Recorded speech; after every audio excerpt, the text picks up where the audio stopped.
"Oh, looky here. Look who's come out of his cave to join the family," Meadow said as Gravis walked closer to her and Narcissus. At the moment, Meadow and Narcissus were staying under the heavenly divine sect. The core plant had allowed them to stay here for the time being, but it had also made clear that it wouldn't give up its spot. At some point, the two of them would have to leave. Of course, Meadow and Narcissus had planned that anyway. Plants on that level didn't need to fight anymore. After all, plants didn't have will auras. The only things they needed were laws and some combat experience. There was no reason to fight the core plant of the heavenly divine sect over its spot. They could literally go anywhere else. Surprisingly, Gravis didn't clap back at Meadow. Instead, he only looked at her with concern. "Is everything all right with you too? A lot of our friends have died." "Ah, look, he's worried about us. How cute," Meadow answered with a ridiculing sneer. "What? You think that I'm some baby that can't handle some death? Death is normal. So what if some people died?" Gravis also looked at Narcissus, who didn't answer. When Gravis saw their law fragments, he realized once again that plants were very different from humans and beasts. Meadow said she didn't care about the death of so many of their friends. Was that the truth? Yes, it was the truth. Plants were mostly devoid of empathy. Yes, Meadow had enjoyed being around everyone, but that joy had no added feelings of companionship or closeness. Having someone close to Meadow die wasn't much different from just saying goodbye to a person she had met on a trip. She had enjoyed their company, and they had laughed a lot, but after the person left, she wouldn't drop into grief. It was just normal. Hello and goodbye. Sure, she couldn't have more fun with the dead person anymore, but that wasn't so bad. It sucked to some degree, but it wasn't hard to accept the change. That also wouldn't change if Narcissus died. Meadow and Narcissus simply stayed together since they were useful to each other. They would both fight together, which meant that they both were safer than if they were alone. Having children, it was just a fun side activity. When they both reached the peak divine god realm, they would also split up. After all, it wouldn't make much sense to stay together after that. This cold feeling of uncaring apathy would turn away many people, but that was just how plants were. They loved having fun, but they would never bond with anyone. It was simply impossible for them. Gravis knew that, but he still enjoyed being in Meadow's company. He knew that Meadow had no close connection to him from her side, but that wasn't actually important. Gravis had chosen to have her as his friend. "That's good," Gravis said. "You're at the 7th level of the divine god realm now. Seems like you are basically already completely safe in this world, since the heavens magnates won't attack you." "I don't take chances," Narcissus commented evenly. Silence. "What are you living for?" Gravis asked after a while. This question came to Gravis after he saw their law fragments. Gravis wanted to be alive to feel love, happiness, and freedom. He wanted to see more of the world, and he wanted to spend time with his loved ones. He also wanted to become more powerful. Yet, for plants, everything was different. They didn't care about love. They didn't care about friendship. They didn't care about freedom as long as it didn't interfere with their survival. They basically cared about nothing but staying alive. In Gravis' mind, that seemed pointless and aimless. It was like they were living for literally nothing. That was why Gravis had asked the question. "Life," Narcissus answered. "Life?" Gravis asked. "Yes, life," Narcissus repeated. "The purpose of life is a circle at its fundamentals. Those who want to survive, survive, and those who don't want to survive don't survive. Therefore, every living being wants to survive. After all the ones that didn't care about life aren't alive. You are alive because you want to be alive. If you didn't, you would simply disperse into energy. Friendship, love, power, vanity, all of these things are additional purposes. On the fundamentals, you are simply alive because you want to be alive. I am alive because I want to be alive, and I want to be alive because I am alive," Narcissus explained. The concept was very abstract, but Gravis understood Narcissus' reasoning. "So, you only want to stay alive because you are already alive?" Gravis asked. "Correct," Narcissus answered. "What if you died?" Gravis asked. "Then I will be dead," Narcissus answered. Would that bother you? No, Narcissus answered. When I am dead, I can't feel. Therefore, I also can't be bothered by anything. Then why stay alive? Gravis asked. After all, dying doesn't bother you. Because I want to, Narcissus answered. That's it, Gravis asked. I don't want to repeat myself needlessly. I explained it enough times to you, Narcissus said before becoming quiet. Gravis remained silent as he thought about Narcissus' words. Is that also true for you, Meadow? He asked. Of course, Meadow answered confidently. She didn't clarify any further. Staying alive because you want to, Gravis thought. It's rather ironic. Plants can't comprehend the law of freedom. Yet, their very existence is rooted in the law of freedom.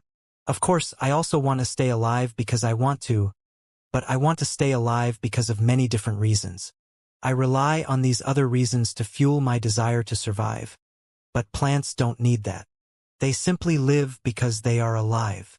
It's so incredibly simple, yet so incredibly robust and strong. Humans and beasts can lose their desire to stay alive, but plants can't. I wonder, is the ability to choose death also a part of freedom?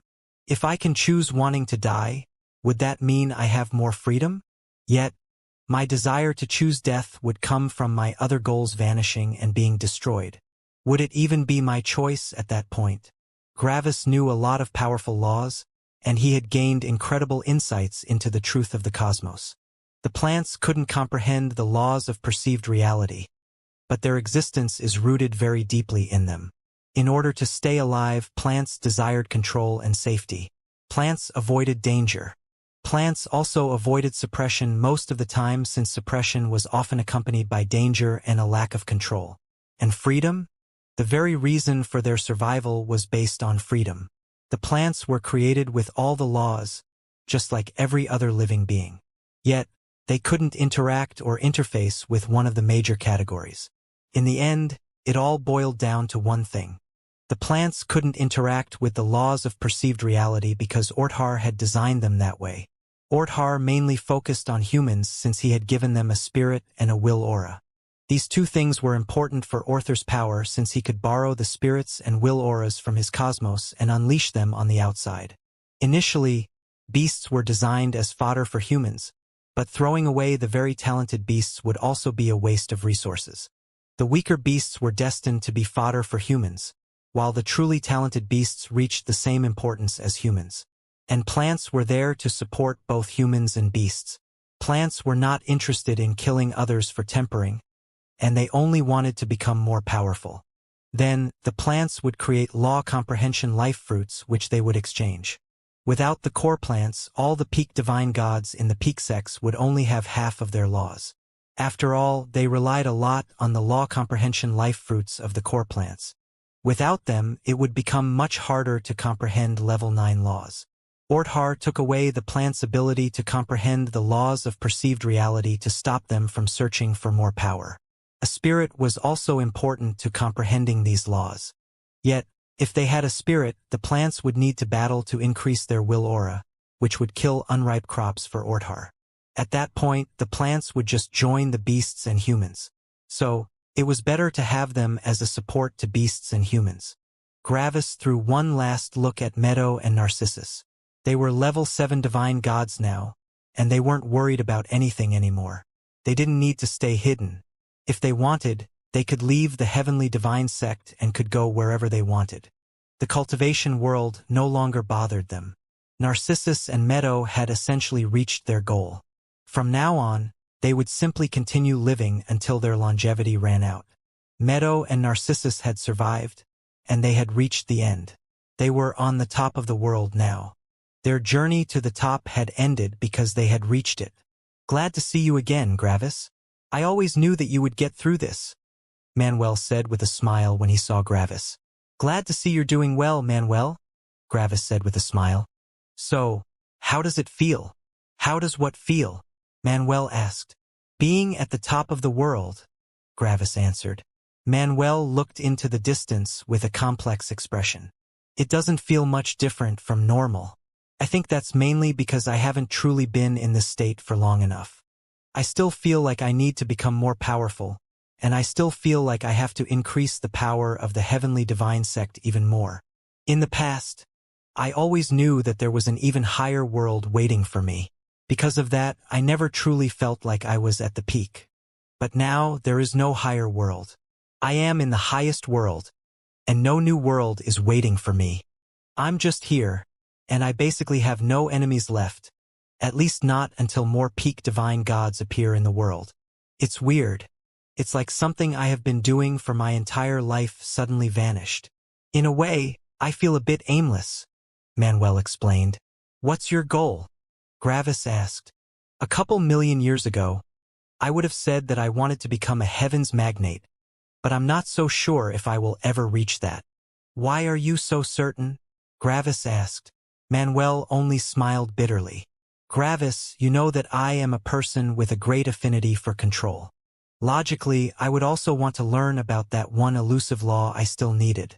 So, yes, I know about the law of freedom, even though you all told me several times that it's a bad idea to look into it. Gravis also smiled bitterly. You couldn't help yourself, huh? No, I couldn't, Manuel said with a sigh. I still don't get the law of freedom. Freedom is making your own choices, right? I have the freedom to make any choice I want. I know all the necessary information, and I can choose whatever choice I want. So, how is it possible that I can't comprehend freedom? In my perception, I'm about as free as I can be right now. Are you? Gravis asked. Manuel looked at Gravis with a skeptical expression. Everyone that's more powerful than me is not interested in going against me. Therefore, I can do whatever I want. What about yourself? Gravis asked. Myself? Manuel asked with confusion. Can you do whatever you want? Are you comfortable with every decision you've ever made? Gravis asked. Of course not, Manuel said with a chuckle. In life, we often have to make decisions we don't like. Otherwise, we can't achieve our goal. If I always did what I wanted, I wouldn't be alive anymore. So, you can't do whatever you want, Gravis said. Manuel groaned. If you are adamant about splitting hairs, yes, I can't always do what I want. So, you're not free, Gravis said. Manuel frowned when he heard that. Gravis, I can't just always follow every whim of my emotions. Doing the right thing is sometimes something I don't want to do. You can be selfish and do whatever you want, but at that point, nobody will follow you, and those few people that are still following you will be in constant fear of your emotional whims. If I wanted to destroy an enemy sect, but the sect is too powerful, I can't just go ahead and attack them just because I want to destroy them. I have to do many small tasks to get to the point where I can destroy them. Why not? Gravis asked. Because I would die, Gravis? Manuel said with a flat tone. Gravis only sighed when he heard Manuel. Manuel was as perfect as it could be. He treated everyone around him with genuine care, and he never shied away from responsibility. He always acted in a way that would benefit the most people. Manuel was far more selfless than nearly all other cultivators. He never tried to enrich himself, and he always gave everything to his people. In his mind, treating his people with sincerity would end up in reciprocating said sincerity. And he was right. Everyone around Manuel supported him with all their heart and soul. They fully trusted him, and they always helped Manuel. If Manuel needed something, the people around him would basically fight each other to give these things to Manuel. They just wanted to repay him for everything he had done for them. Manuel was the perfect leader. He was also the perfect friend. Manuel was essentially perfect in every way. And exactly that was the problem. Manuel was too smart and too kind. He was smart enough to always make the perfect decision, and his decisions were always perfectly supported by everyone around him. Yet, comprehending the law of freedom required stupidity, selfishness, and imperfection. Manuel didn't have these traits. If it were possible to tell Manuel exactly how to comprehend the law, there would even be a high chance that Manuel would actively go against that choice. If I have to do something like that to comprehend the law of freedom, then I don't want the law of freedom. This would be what he would say. It was actually ironic in a sense. Back in the lower world, the cultivators were affected by the temperaments of their elements. Wind always desired freedom, and Manuel had also desired freedom. Freedom had been his main goal.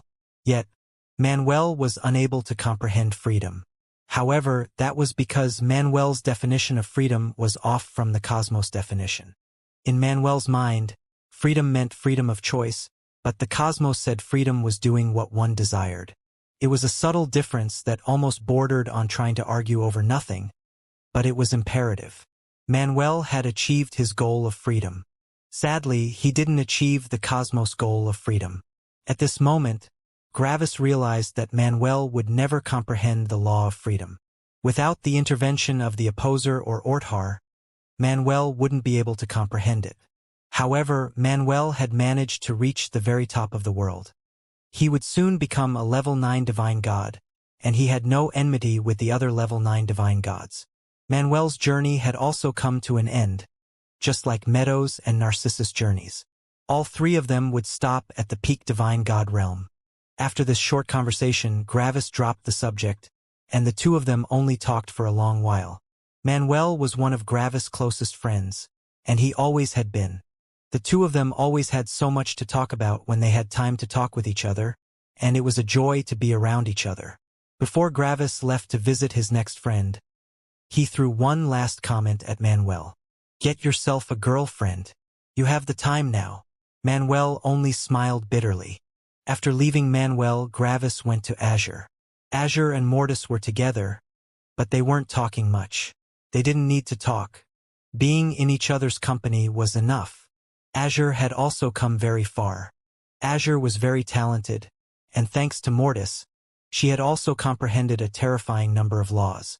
Sadly, Azure didn't want to think too much. She wasn't stupid, but she simply didn't want to bother with all of these small things that made up an entire situation. She also didn't care about control much since she perceived herself to be free. Why care about control when you are free to do whatever you want?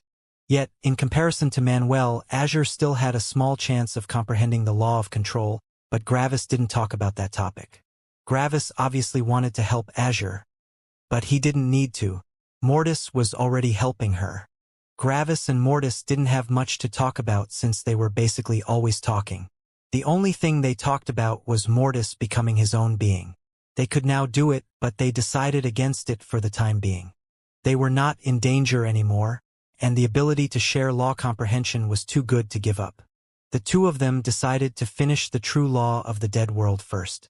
Then, before they became heaven's magnates, they would split up. After talking with Azure for a while, Gravis left again to visit one more person. "So, about that thing you did back then," Gravis said to the person in front of him. Ark only awkwardly scratched the back of his head with an embarrassed smile. "That thing, huh?" Ark asked with an awkward smile. Gravis nodded. "You know, when you unveiled me, I was a bit confused for a bit, but I quickly saw through the intentions of your actions. In a way, you were right. If I had remained hidden, sooner or later, one of the powerful sects would notice me. At that point, I might not even know that I was already targeted. A divine god might have appeared out of nowhere, and when that happened, they would have already sufficiently prepared themselves. They would have found out about my family and friends, and they would have made sure that I wouldn't be able to escape. Of course, I also knew that something like this could happen. Yet, I didn't do anything. Why? Because I grew complacent. I felt like, no matter what the world would throw at me, I could deal with it. After all, I have been able to deal with it every time it had occurred in the past." "However, you were right," Gravis said. "Just because I was able to deal with it in the past didn't mean that I would be able to deal with it in the future. If I had continued like this, I might have been suppressed into nothingness." Gravis released a sigh.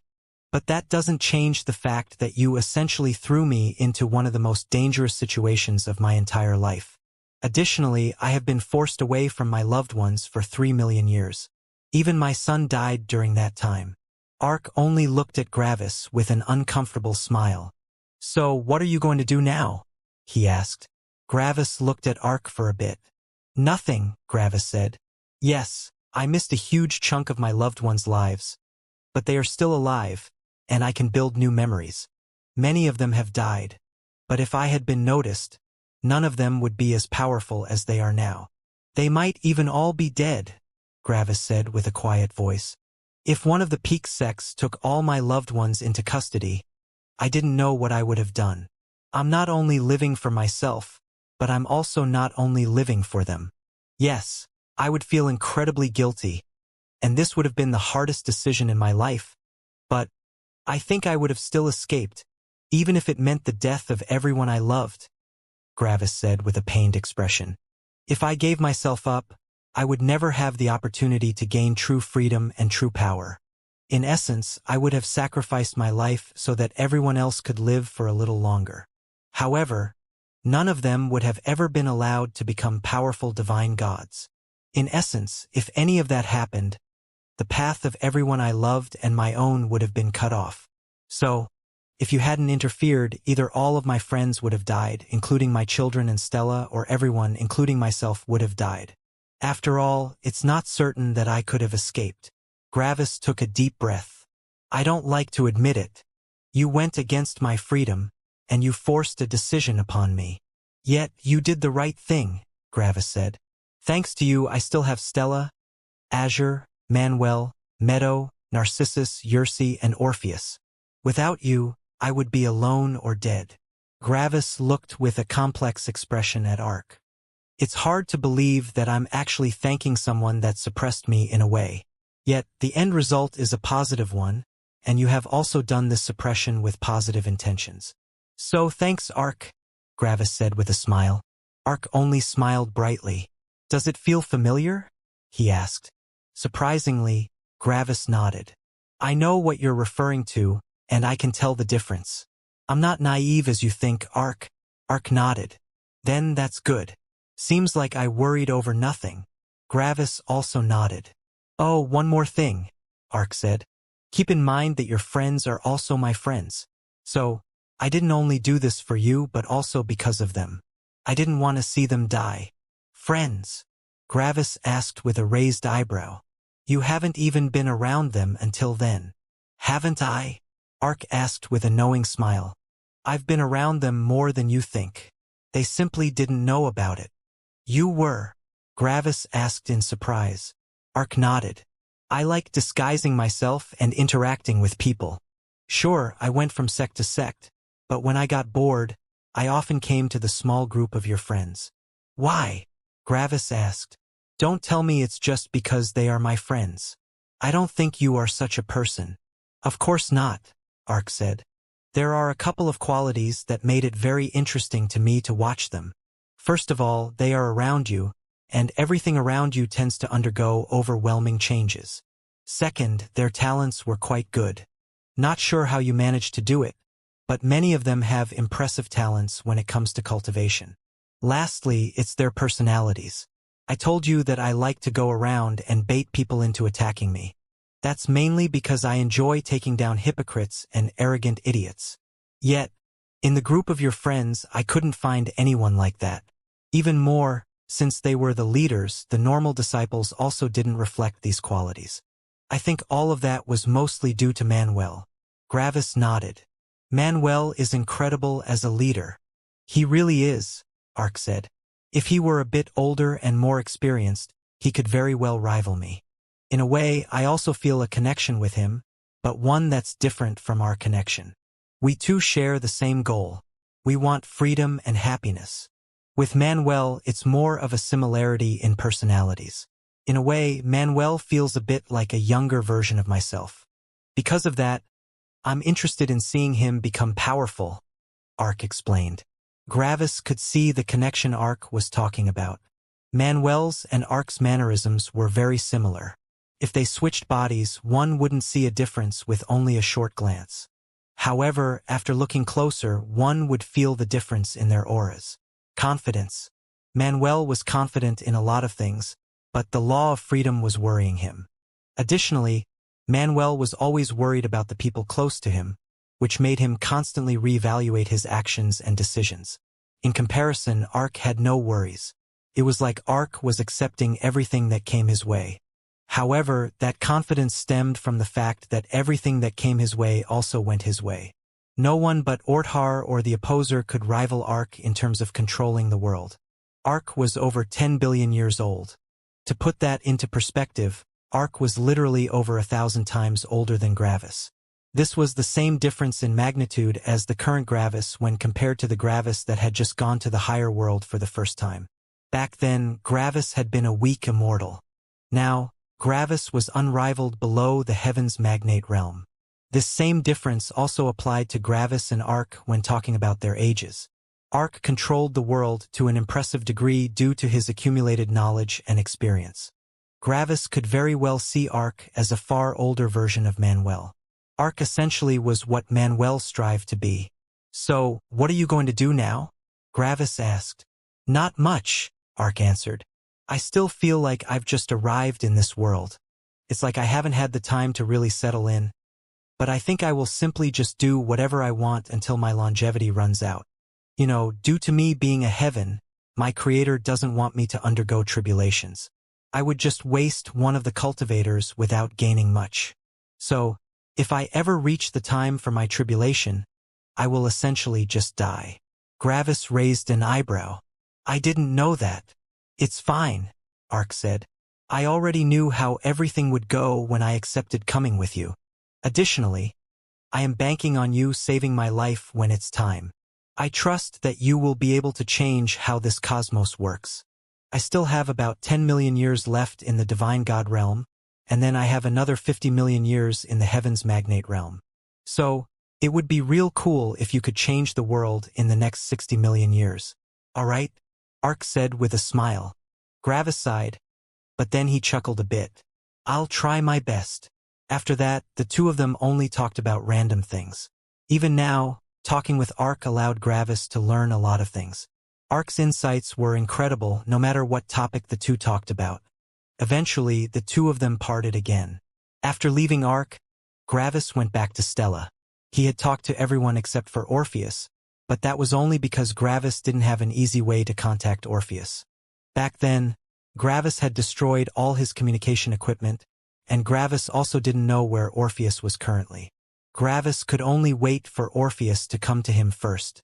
The entire world should know by now what had happened, and Orpheus should also soon hear about Gravis' whereabouts. Gravis only hoped Orpheus was well. Gravis remained at Stella's side for a long time. They had a lot to catch up on. Gravis also visited Xianxia in Opposer City time and time again. He knew that Xianxia probably had it the hardest at the moment, and Gravis did his best to be there for her. After some years, Xianxia finally found something she wanted to do. Cooking. Cooking wasn't a very popular profession, but that was mostly because of the limited customer base. After all, when one didn't need food, one wouldn't be very interested in food generally. Additionally, people with a lot of power had very high standards since they had essentially come into contact with everything. There was also the problem with the ingredients. Star gods wouldn't be interested in some energy-gathering beasts. However, beasts in the spirit-forming realm and higher were just as intelligent as humans, making it a bit weird for most people to eat them. Funnily enough, it was easier for beasts to eat beasts than for humans to eat beasts. Humans never needed to consume beasts to grow more powerful, and they also couldn't. Only a beast could eat others to become more powerful, while humans couldn't. Humans had to rely on natural treasures or godstones. Because of that, only very few humans were actually interested. Beasts were also not as interested since cooking something felt like a waste of effort. It would also diminish the energy inside the corpse, and they perceived it as wasteful. However, Xianxia enjoyed it. Taking something and elevating it to greater heights was something she deeply enjoyed. Originally, she had only been interested in cooking for herself and for Jake, but that had changed when a spoiled child from some random sect told her that he was interested in trying her cooking. That child loved her cooking so much that he brought his friends along to try it. After a while, they had seen eating beasts in such a refined manner as an exotic hobby. The high prices were also not a detriment but an advantage. After all, if it was that expensive, it had to be special, right? These people were mostly immortals that had been artificially elevated to their realm. They had never fought anyone in their lives. Xianxia enjoyed it when others liked her cooking, and she expanded her repertoire of dishes and ingredients. Sadly, her initial customers quickly left in outrage and shock shortly after Xianxia had opened her restaurant. Why? because human was also on the menu. Beasts also ate humans, and it was absolutely normal. Humans accepted that fact without any issues since it was normal. But seeing a human's remains prepared in such a delicate fashion sent shivers down their spines. Felt unnatural. Because of that, nearly all humans avoided Yursi's restaurant, leaving only beasts. Yursi wasn't earning a lot of money with her restaurant, but she didn't mind.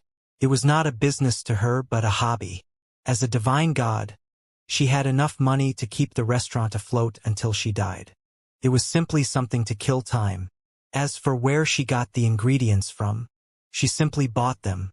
There was plenty of death in the cultivation world, and since humans couldn't consume other living beings to increase their power, they always left or destroyed the corpses. However, after seeing the prices Yursi offered, the humans simply brought the bodies back. It was good money after all. As someone that perceived themselves to be a human, Gravis also felt a small shiver run down his spine when he saw Yursi's work, but he knew that he couldn't complain.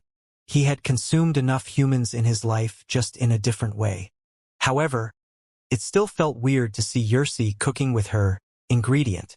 But in the end, Gravis didn't really care about any of this. He was only happy that Yursi had found something to do. Yursi had changed quite a bit after what had happened last time.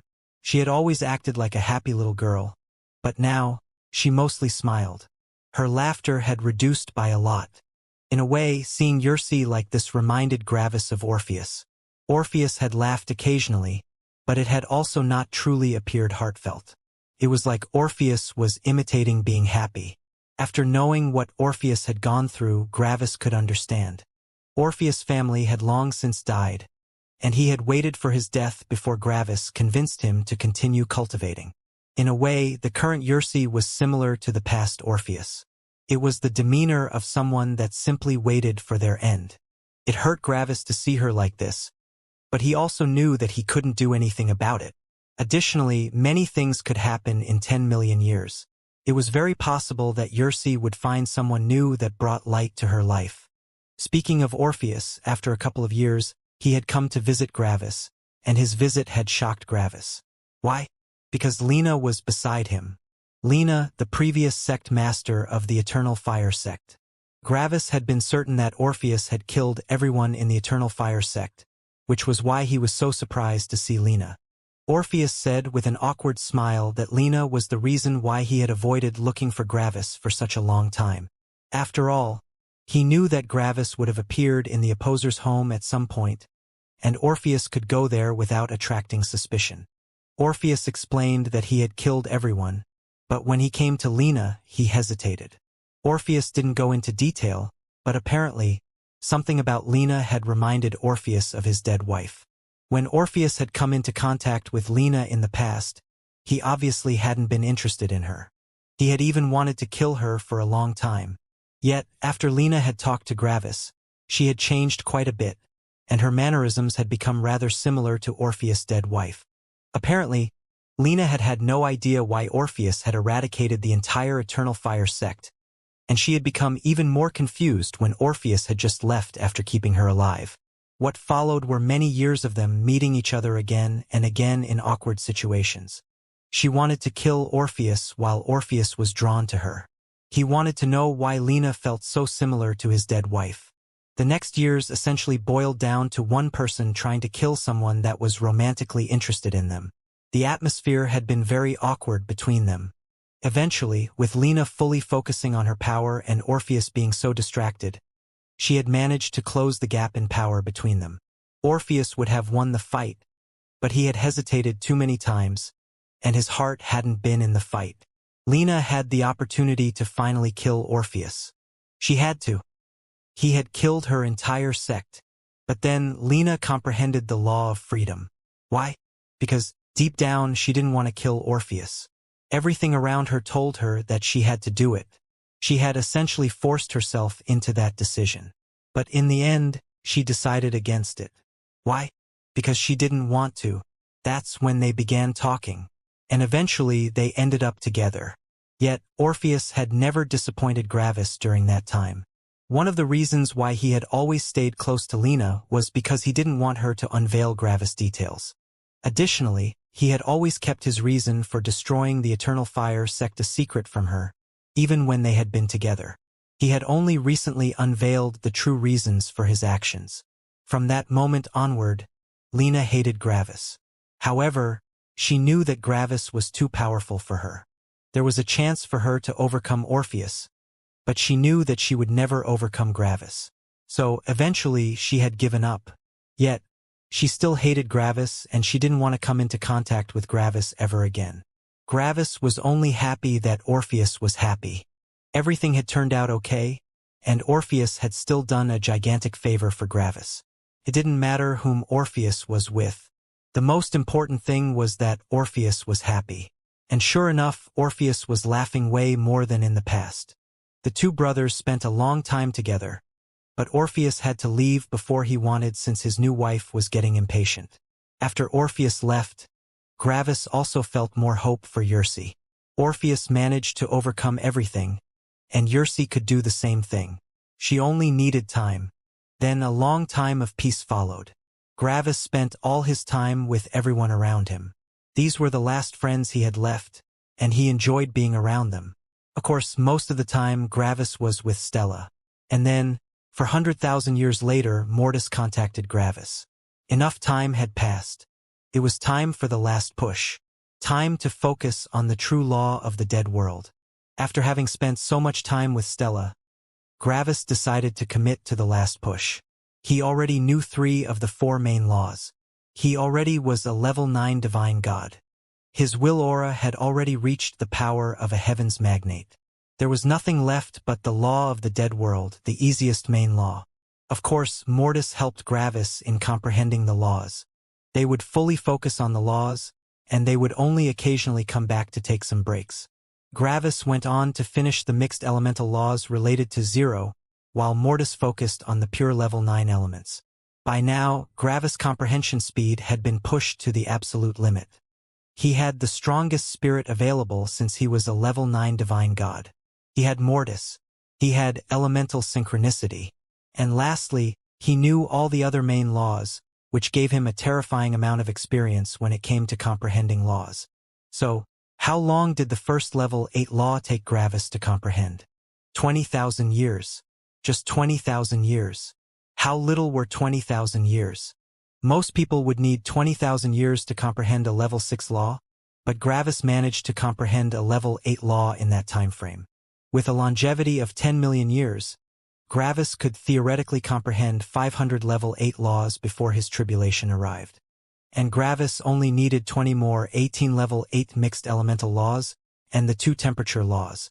Now, how long did it take Mortis to comprehend a level 9 law? Well, level 9 laws were far more complex, but Mortis still managed to move forward at incredible speeds. Mortis only needed 150,000 years for a level 9 law. Their speed was terrifyingly fast. And why? Because they had worked for this moment for their entire lives. They had always remained for a very long time in their realm, always pushing their battle strength to the peak and always comprehending as many laws as possible before reaching the next realm. There were plenty of ancestral gods that became divine gods at the age of only 2 to 3 million. Yet, they would need a very long time to comprehend all the necessary laws to reach the heavens magnate realm, assuming they could comprehend them in the first place. And now, after always having been on the old side in terms of age, Gravis and Mortis transformed into relative youngsters. At the age of 5 million years, most divine gods were in the middle stages. Some of them might have managed to become elders already, but most of them would just be officials. And Gravis? He was a level 9 divine god with more laws than nearly all the ancestors. Gravis and Mortis traveled from law comprehension area to law comprehension area. They didn't want to deal with the owners of the law comprehension areas, so they used the law of perceived reality to hide their existence. They just didn't want to deal with the owners. It would just be annoying. In just 60,000 years, Gravis finished all the mixed elements involving the 0 element. Then, Gravis took another 100,000 years to finish the remaining mixed elements involving the hurricane element. Mortis finished the law of heavenly 0 during that time. The two had comprehended 9 laws in only 160,000 years. It was terrifyingly fast. However, they wouldn't take a break until they were done. 80,000 years later, Gravis finished the remaining mixed elemental laws involving ancestral wood. In the meantime, Mortis finished the law of heavenly wind. 60,000 years for the mixed elemental laws involving the Stygian element. 40,000 years for the mixed elemental laws involving the purity element. And lastly, 20,000 years for the last law, the law of adamantite stone. Simultaneously, Mortis finished the law of heavenly wood. Gravis finished the true laws of heat and cold quite quickly. Since he already had access to all the other laws, these two laws basically came naturally. The time it took him to comprehend them wasn't even worth mentioning. About 360,000 years. In just 360,000 years, Gravis had finished all the level 8 laws he was missing. The huge number of level 8 laws one needed for the true law of the dead world had crumbled before Gravis just like that. A nearly insurmountable and time-consuming task for other divine gods had been finished by Gravis in just this bit of time. Comprehending the laws wasn't hard. Comprehending them didn't take long. Comprehending these laws was easy work for Gravis, almost making him bored while doing it. It was simply the processing of a lot of simple information. After they were done, the two of them contacted their friends again to ask if anything had happened. However, 360,000 years for divine gods was basically nothing. Xianxia was still running her restaurant while everyone else was doing whatever they wanted. Nothing of note had happened during those years. So, the two of them decided to finish the laws. They were only missing 5 more level 9 laws, for pure elemental ones, and the true law of temperatures. 120,000 years later, they finished the laws of heavenly darkness and heavenly light. Another 120,000 years later, they finished the laws of heavenly earth and heavenly metal. With that, all of the elemental laws were done. Lastly, the two of them focused on the true law of temperatures, which only took them about 50,000 years to comprehend. And with that, they were done. 650,000 years, an average amount of time for a divine god to be in seclusion. 650,000 years only represented 6.5% of their longevity. For comprehending so many laws, this was basically nothing. They had the true law of matter. They had the 3 true laws of primordial force. They had the true law of temperatures. They had the 36 level 8 laws of mixed elements. They had the 9 level 9 laws of pure elements. Everything was done. Gravis and Mortis closed their eyes, and all their insights converged. Everything happened naturally. Boom! In just a mere moment, they comprehended the true law of the dead world. And now it was time for the law of the true world. Gravis and Mortis concentrated on all of their insights. Back in the higher world, it had been an impossibility to comprehend the law of the true world. Why? Because comprehending it required some knowledge about the deeper workings of energy. Now, as peak divine gods with all the true laws, Gravis and Mortis easily had this little bit of insight. It wasn't an entire law all on its own, but just a very advanced principle of energy. If one didn't know enough true laws, one wouldn't be able to extrapolate that principle since one was missing too many points of reference. But, of course, knowing all the true laws was more than enough. Cultivators that didn't know that principle would find an issue in combining everything. For example, Gravis went from the law of perceived reality to the law of sentience to the law of sentient life. Yet, when he tried to combine it with the sheer volume of energy a dead world can provide, it somehow seemed to crumble apart. It was like trying to shove an ocean of water through many tiny, complex, and fragile tubes. If not done correctly, the sheer pressure would destroy the tubes. The same thing was true if one went from the law of the dead world to the law of the living world to the law of the complex living world. Up to that point, everything would be fine, but if one wanted to expand the tubes with a more complex pattern, the tubes would break apart again. But that didn't concern Gravis anymore. All the insights flowed together, and they created one entire image.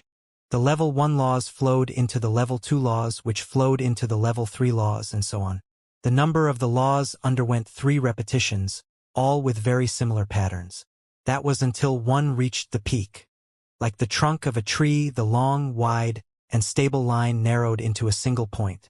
It was like a spear. Hundreds of laws all combined into one single law. All the matter was included, no matter how weak or how powerful. All primordial forces were combined. All the elements were combined. All the complex principles were combined. Mortis' body suddenly absorbed a ton of energy, but before he could absorb enough to reach the heavens' magnate realm, he interrupted the absorption. The law of the true world had been created. With renewed insights, Gravis opened his eyes. I can make my own separate space. I can make my own separate time, Gravis thought. I can make my own world. As Gravis thought about all the insights he had gained, he realized that he could easily create another higher world if he wanted. He knew everything. He knew how to set up a flow of time, a force of gravity, or a network of space. He could combine all the different elements to create all the different forms of matter. Then, Gravis could transform energy into the most complex forms of life. Gravis could go to the void between worlds right now and create his own higher world. With enough energy, he could even create a smaller version of the highest world. Everything made sense. Every cultivator would think that this was the extent to which one's power could grow. However, due to Gravis' widened horizon, he knew exactly what he couldn't do. There were two restrictions Gravis couldn't overcome right now. First, I can't create a world in the primordial chaos. I have control over energy, but as soon as I would try to gather the energy to create something, the primordial chaos in the surroundings would be thrown out of equilibrium. The primordial chaos would be pulled along with the energy, and it would consume all of it. I wouldn't be able to create anything in there since I can't even defend myself against the other forces. I can only create a world in a place without primordial chaos. Second, I can't create anything outside Orther's system. All my knowledge and abilities lie within Orther's cosmos. I can't create new elements and I can't create new kinds of space and time. I can slightly alter Orther's principles, but they will still be Orther's principles. The law of the true world represents everything inside Orther's cosmos. However, it doesn't include the interaction between the primordial chaos and Orther's cosmos. Essentially, I can build a castle, but I need ground on which I can build it. Without ground, I can't build it. If I want a castle of my own, I need to learn how to create my own island in the endless ocean of chaos, and that's not something that the law of the true world can provide. You've come far, Mortis said from the side with an even expression.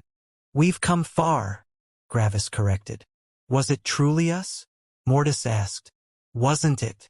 Gravis asked back. I don't think it was, Mortis answered. I have always been an extra. I followed all your orders and I did as you said.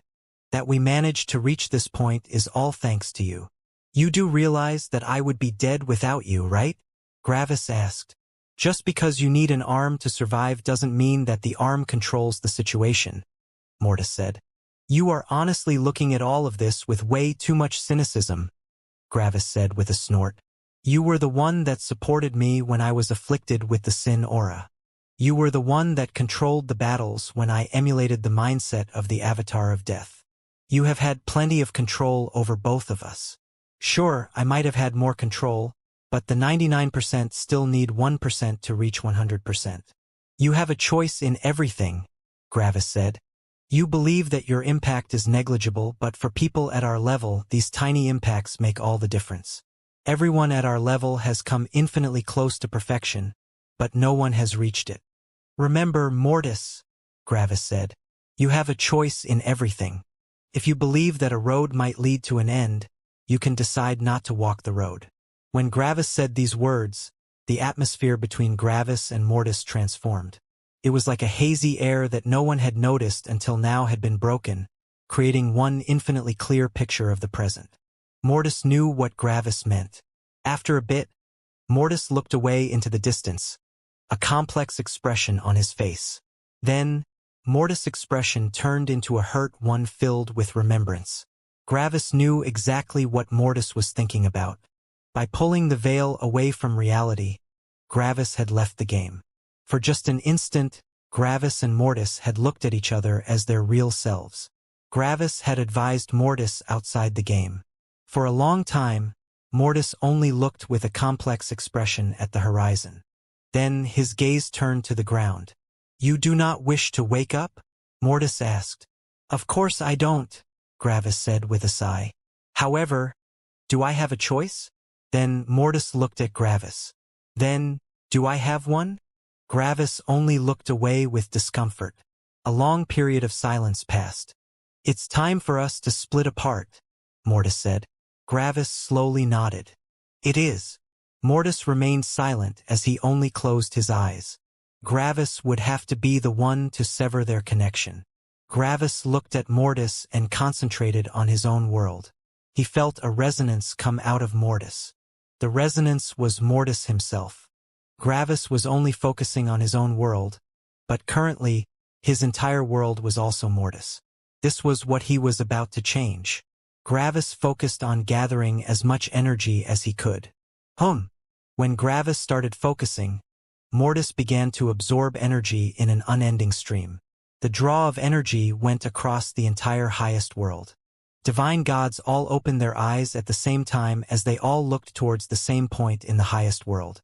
They had seen this draw of energy twice before in the last 5 million years. This was the sign of the birth of a new heavens magnate. Mortis absorbed an incredible amount of energy, but before he could absorb enough to attempt a breakthrough into the heavens magnate realm, the attraction of energy suddenly stopped. Gravis closed his eyes as he slowly started to separate his world from Mortis.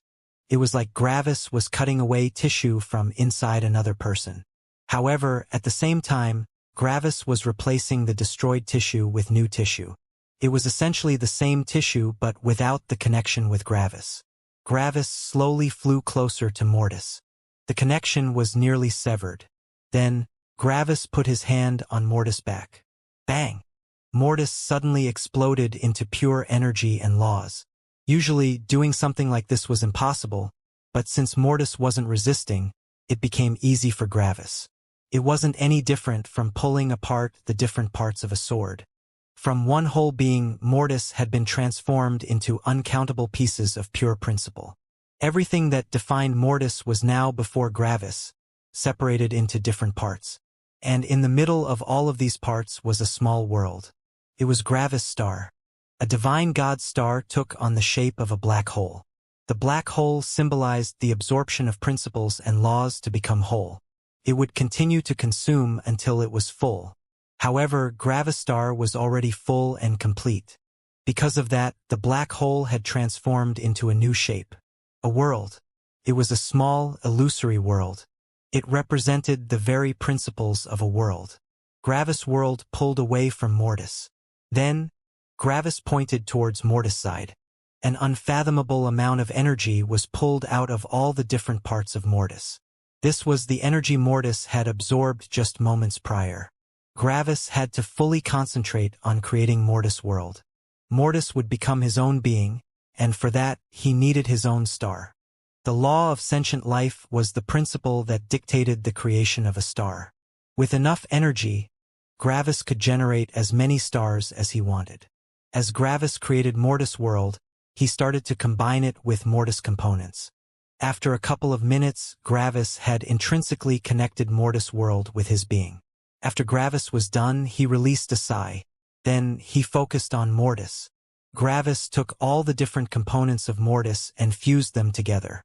Gravis had essentially pulled Mortis apart into his individual components, changed them slightly, and then put them back together again.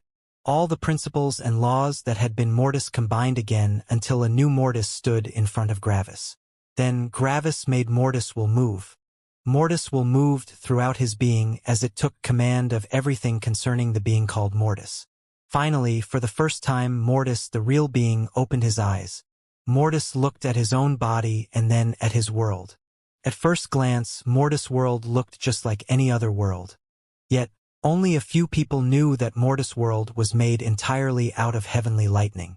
The heavenly lightning imitated all the other principles of the world, creating something entirely new. At its base, it was different from all the other worlds, but in the end, it was the same. Mortis was using a different base to achieve the same result. For a long while, Mortis didn't say anything. He simply looked at himself. "I don't feel any different," Mortis said. "It isn't very different," Gravis answered. "In my mind, you have always been your own being. The only differences were some minor abilities and the definition of what constitutes a being. There are only 3 differences. You can't become intangible anymore. You have your own world. And our lives are no longer connected. That's it, Gravis said. Mortis looked at his world for a while. And we can't fight together anymore. Sadly, no, Gravis said. We also can't control each other anymore, since there is no connection between us anymore. I am Gravis. You are Mortis. That's it. Mortis wasn't sure how he should feel right now. On one hand, he had always wanted to become his own being. Yet, on the other hand, he felt like his connection to Gravis had been severed. Mortis had lived his entire life connected to Gravis. And now that connection was gone. It was very difficult for Mortis to grasp his new situation. Pack. Gravis threw something over and Mortis caught it. It was a ring. We need a communication ring from now on, Gravis said. After all, we can't communicate with each other over infinite distances anymore. Mortis looked at the ring. It was a symbol of duality. It represented Mortis' independence. But it also represented Mortis' distance from Gravis. Then, Mortis felt a request for permission to enter his spirit space come from Gravis. Mortis didn't even think about declining. In an instant, a mountain of valuable materials was put into Mortis' spirit space. Since we are 2 separate beings now, it doesn't make any sense for me to hold onto all our wealth. So each of us gets half. Mortis only looked at the mountain of wealth before him with a complex expression. None of that matters anymore, he said. So? It's still the half you deserve, Gravis said. In the end, it's up to you what you do with your wealth.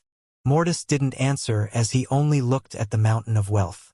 I'm planning on taking another long break. I can live for a very long time, and I am not in a hurry. If you want, you can become a heavens magnate. It's no longer up to me to decide when we advance. It's all up to you now. Xing. And then, Gravis teleported away. He knew that Mortis had mixed feelings, and that was exactly why he was acting like this. Mortis had to realize that he was his own being now. After Gravis left, Mortis was left wondering what he should do. In the end, he decided to visit Azure. For some reason, it didn't feel right to become a heavens magnate when Gravis hadn't decided to become one yet. Gravis went back to Stella, and he decided to spend a long time with her and his friends. Gravis had about 8.5 million years of longevity left in the divine god realm, and he wouldn't waste it. This was his life. This was the life that he had always wanted to achieve. It wasn't the perfect iteration of his goal, but it was very close. He could spend as much time with Stella as he wanted. He could spend as much time with his friends as he wanted. He could spend as much time with his family as he wanted. Gravis' freedom hadn't been this complete before. However, in the end, it still wasn't complete. His father was still suffering every day from his own cosmos. The survival of his friends still hinged on Orther's rules. And in the end, Gravis' longevity also had a limit as long as he remained inside Orther's cosmos. So, even though Gravis had essentially achieved what he had always dreamed of achieving, the finality of his future still hung over him. Gravis tried to distract himself from his future. The closer he got, the worse he felt. This should be a great time for Gravis. Yet, it wasn't as great as the previous times. After 1,000,000 years, Gravis and all his loved ones had forged an unbreakable bond. Instead of a person that appeared and disappeared, Gravis had become a constant in all their lives. This was what everyone had wished for. Life couldn't be any better. Another 1,000,000 years passed. Then another 1,000,000 years. Gravis felt like he was living in a dream. It was like all of this wasn't real, and deep inside, Gravis knew that it truly wasn't real. The future hung over Gravis, and the older he got, the more his vision focused on it. Yet, everyone else lived their lives to their fullest. Xianxia had found another partner she was interested in. Surprisingly, it was a young ancestral god. When they had met, they had argued about Xianxia's choice of ingredients, but as the argument progressed, the two of them realized that the other side wasn't actually that ignorant. In the end, they began talking about other things, and eventually they ended up together. The young ancestral god was still working hard on becoming a divine god. After all, he wanted to stay with Yursi for her entire life. Yursi had lived a very long time in Opposer City, and right now it felt to her like she had always lived here. After all, she had lived here for most of her life by now. Her past life as a cultivator felt so distant. Manuel had continued to focus on becoming a heavens magnate. By now, he knew 2 level 10 laws, which was very impressive for someone only a bit more than 8 million years old. Manuel had split from the heavenly divine sect, and he created a new sect. Meadow came with him. Meadow became the core plant of Manuel's new sect. Thanks to his power, Manuel had decided to assume the mantle of ancestor of the new sect. Who was the sect master? Orpheus. Orpheus had also grown very powerful, and he had comprehended nearly 2 level 10 laws. Lena had also joined Manuel's sect, but she only barely knew a single level 10 law, which was why she had become a vice sect master. Manuel had created an entirely new peak sect, and he called it the Myriad sect. Why not? They had used that name previously, and Manuel still found it very good. His sect wasn't focusing on anything in particular anyway. There were also a couple of other sects that were slowly gaining enough power to become peak sects. The Heavenly Divine sect had the power to suppress all of these sects, but they didn't want to. After all, they needed enemies and competition to become more powerful. Destroying their future enemies early would literally be damaging themselves. Azure was still focusing on finishing the laws of perceived reality and the laws of emotions. She knew several emotional laws, but not all of the true emotional laws. Additionally, she was still missing the law of control.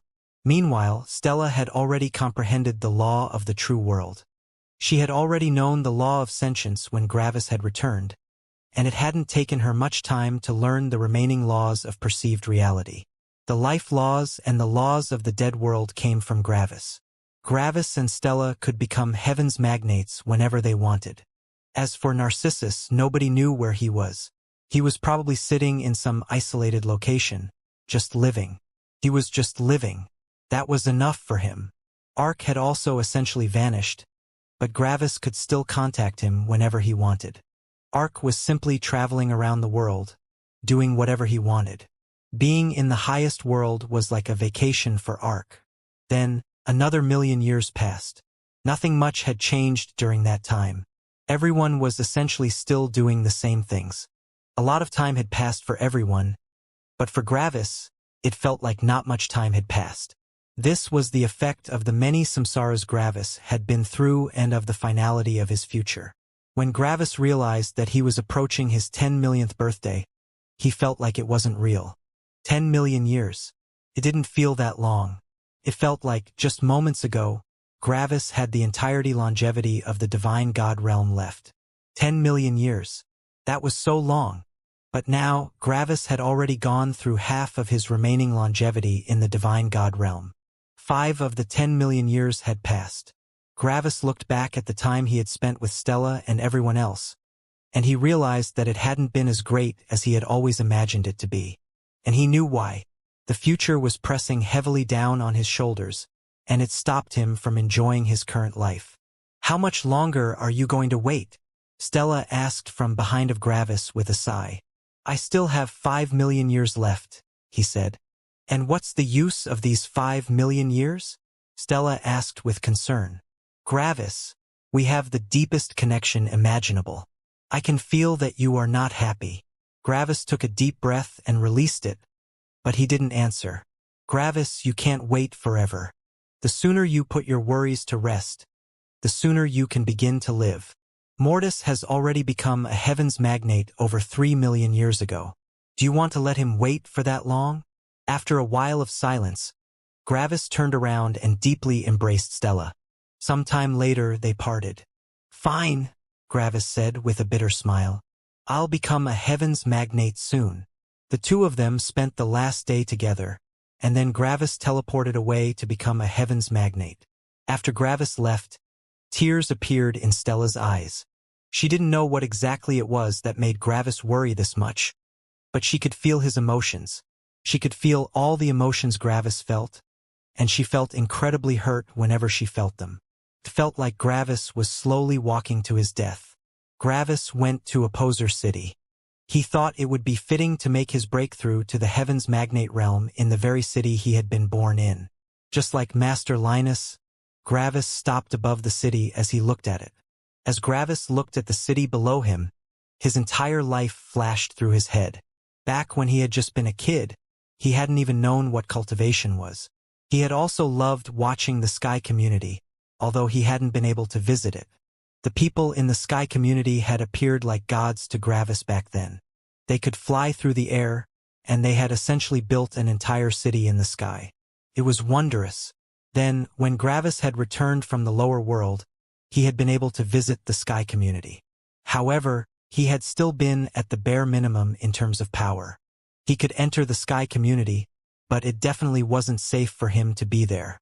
After all, there were nascent nourishing and even law comprehension cultivators there. They could kill him with only a thought. Gravis also remembered the time the grass outside Opposer City had nearly killed him. Gravis had only been as powerful as mere grass back then. Then, when Gravis came back from the middle world, he had been able to actually join the real Opposer City. The Sky community had become irrelevant to him, and Gravis had created a shop in the actual city. Sadly, his customer base had been rather small since Gravis was, just like before, only at the minimum when it came to power. Nearly everyone in the city was more powerful than him. Gravis also remembered the landlord for his shop. He had never seen him before, but Gravis had always seen him as an insurmountable existence. After all, his landlord had been a god. Then, when Gravis had come back from the higher world, he had been on that level. Gravis had the ability to buy several buildings and create an entire company. However, there were still many shops and companies that far outranked him in everything. The biggest merchant companies had powerful ancestral gods. These gods had lived for over 1,000,000 years. And on top of that, there were the really big companies like the Research Institute or the Information Pavilion. These were companies that could even do business with the peak sex. And now Gravis was above all of them. Only the Heavens Magnates were above him, and that also not for long. From a mere nobody that couldn't even fight grass, Gravis had reached the very top. How many lives had ended in tragedy? How many cultivators had died on their path to power? The journey had been long, but now, Gravis was at its end. He'd done it. After a while, Gravis' gaze turned away from the city, and he looked at the sky. What's the point? He thought bitterly. What's the point of thinking about my life when I know fully well how everything is going to end? But Stella is right. I can't enjoy life with my future hanging above my head like a blade. I might as well jump into the blade directly. Gravis summoned his world behind him, and his world began to wildly absorb energy from all around the world. The entire world turned towards Opposer City in shock. Another one? Another Heavens Magnate? However, compared to the time Zero's essence had become a Heavens Magnate, the world didn't drown in an ocean of war this time. The new peak sects were still trying to gain their footing in the world, and they didn't want to join any big wars at this moment. The Heavenly Divine sect also wasn't interested in destroying their future enemies just yet. The energy of the entire world was reduced by a whole 20%, and it didn't seem to stop. Usually, Heavens Magnates only needed around 10% of the world's energy. So why was Gravis absorbing so much more? Did he need more energy than other Heavens Magnates? No, he didn't. There were simply too many Heavens Magnates at the moment. Together with Mortis, there were 12 Heavens Magnates currently living. This was the greatest number of Heavens Magnates that had ever been alive at one point. However, that was also more normal than one might think. Orther's cosmos was slowly absorbing more energy, which meant that the number of living Heavens Magnates also increased. 12 Heavens Magnates had the same impact on the world as 10 Heavens Magnates many years ago. There was simply more energy to go around. However, Gravis would become the 13th Heavens Magnate. That put a terrifying strain on the world. In the end, Gravis absorbed 30% of all the energy in the world. For every second that passed, Gravis felt more and more powerful. The sheer difference in energy between a peak divine god and a Heavens Magnate was terrifying. The gap was insurmountable. A couple minutes later, Gravis finished his absorption, and he opened his eyes for the first time as a heavens magnate. Gravis' spirit sense stretched into infinity. He saw more and more of the highest world at once, but his mind wasn't under any strain when trying to process that information. In the end, Gravis' spirit sense managed to encompass the entire core region of the highest world. That was a terrifying and unimaginable distance. However, the core regions were still the smallest part of the highest world. The core regions probably weren't even 1% of the entire highest world. The highest world was just unimaginably massive. Gravis saw all his friends at once, even Orpheus and Ark. They were all in the core regions, and Gravis' spirit sense encompassed all of it. Eventually, Gravis looked away from his friends and looked toward the people that had appeared around him. Several heavens magnates had arrived. When Master Linus had become a heavens magnate, they had all greeted him as their new member. Heavenly Senior, especially, came forward and bridged the gap between the heavens magnates and Master Linus. However, this time everyone was silent. Gravis could see the three old fogies, Zero's Essence, Master Linus, Mortis, the Black Magnate, Happy Springs, Heavenly Senior, End of Light, and Peaceful Serenity. Child of Heaven wasn't directly in the sky, but he was staying in the headquarters of the Heaven Company, which were in Opposer City. Their reactions varied. As soon as Gravis had become a heavens magnate, the other heavens magnates immediately realized that Gravis was even more special than they had anticipated. The three old fogies looked at Gravis like it didn't really matter. They were practically the only ones that didn't care. Master Linus looked with shock and surprise at Gravis. Zero's Essence looked with a complicated expression at Gravis. It was like she was happy for him, but there was also something demotivating about the current situation to her. Mortis looked at Gravis with the same even look. The Black Magnate looked with gritted teeth at Gravis. Happy Springs was surprised but also interested. Heavenly Senior had a bitter smile on his face. End of Light looked at Gravis with a serious expression. Peaceful Serenity looked at Gravis with an expectant glint in her eyes. Gravis looked back at them, and his eyes fell onto the heavens magnates that hadn't yet comprehended the law of energy. And Gravis was surprised at what he saw. They felt so unfathomably weak. Yes, they felt incredibly weak to Gravis. Whenever he had seen a heavens magnate in the past, they had exuded unfathomable power. Yet, when Gravis was on the same level as them, he felt the difference. These heavens magnates that hadn't comprehended the law of energy, Gravis would be able to beat them in a single strike. Gravis also quickly realized why that was. It was Gravis' ability to emulate the mindset of the Avatar of Death. If it were only the major law of death, Gravis would definitely be more powerful, but the other heavens magnates would at least be able to put up a fight. The two of them would fight for a while. The heavens magnate would accrue nearly unhealable injuries while Gravis would gain an energy advantage. If Gravis only knew the major law of death, he would be stronger than all the other heavens magnates that didn't know the law of energy. But the fight wouldn't end in an instant. On top of that, if he were to fight two of them, it would become an even playing field. However, Gravis' ability to emulate the mindset of the Avatar of Death changed everything. How powerful was that ability? Well, in that state, Gravis had been able to directly fight people 6 levels above himself without using any other laws. He had essentially managed to increase his combat capabilities by over 1,000 times. Now, with everyone at the same level, this ability showed its true effect. Every heavens magnates that didn't know the law of energy had the same physical power and the same amount of energy. Yet, Gravis was the only one that could multiply his powers by such an insane degree. Gravis only needed to emulate the mindset of the Avatar of Death. Then, he would explode forward with speeds nearly impossible to react to, and he would unleash a strike more powerful than the most powerful strike a heavens magnate could unleash. It was like a trained warrior going all out against a small child. The gap in power was so great that it didn't matter what the other person would do. Orther's mind could enter the heavens magnate's body, and it wouldn't change a thing.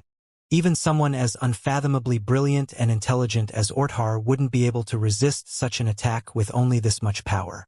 An ant could train for billions of years and comprehend all the wisdom of the ancient war gods, but it still couldn't evade or resist the stomp of a human's foot. For their entire lives, the cultivators chased power. Their powers became more and more complex as they gained more experience and more ways to unleash their powers. Their form laws were beyond complex, and they all had incredible attacks that allowed them to perfectly counter any form of attack or defense. Yet, at the absolute peak, all of that didn't matter. And the Heaven's Magnate realm wasn't the absolute peak. When the Opposer and Orthar clashed, it was also a very simple clash. Orthar unleashed all the power in his world and concentrated it in a concentrated attack to overwhelm the Opposer's defenses.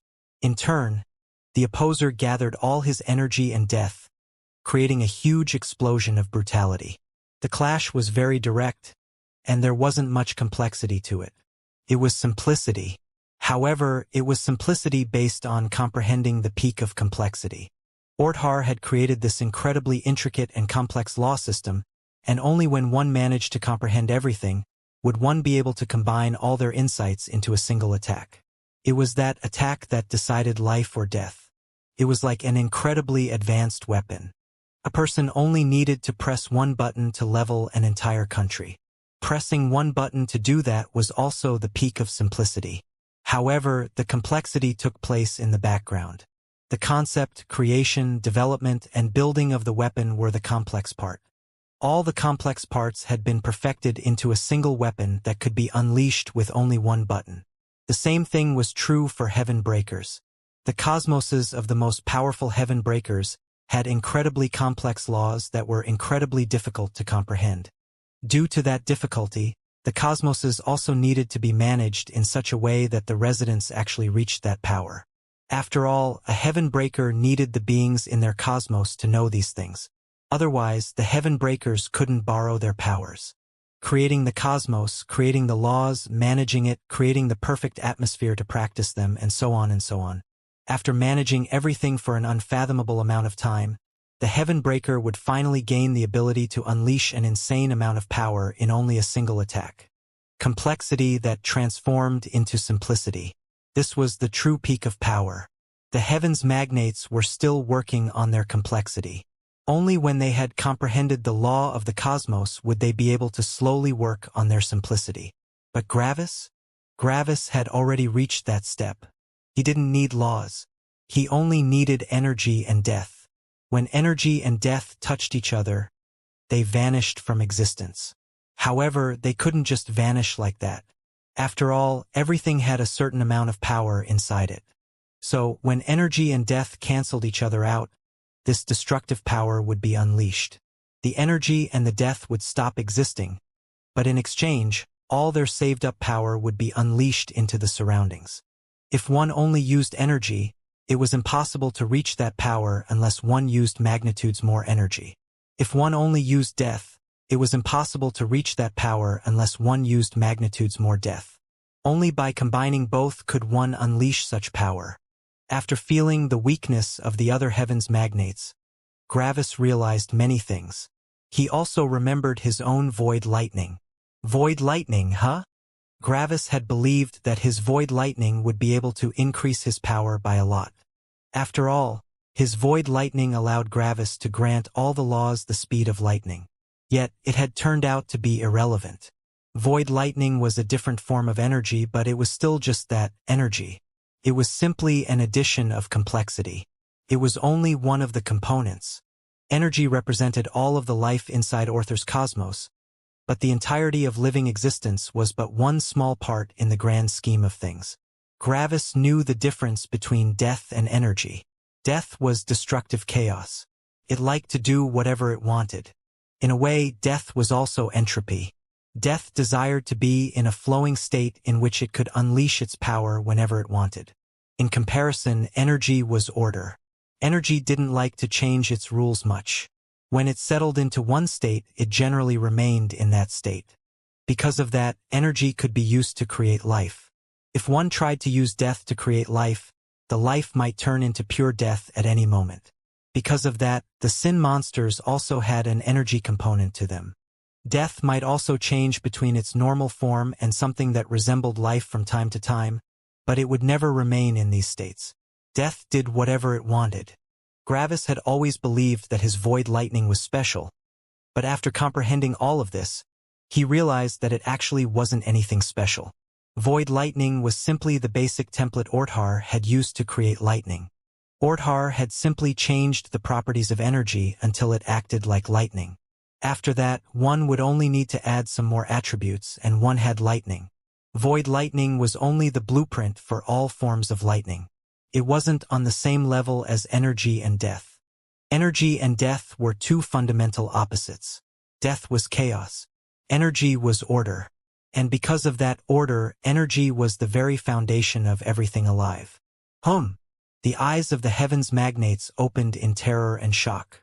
Gravis wasn't really surprised. The heavens magnates had only seen energy their entire lives. Gravis had seen Orthar's blueprint for lightning, energy, and death.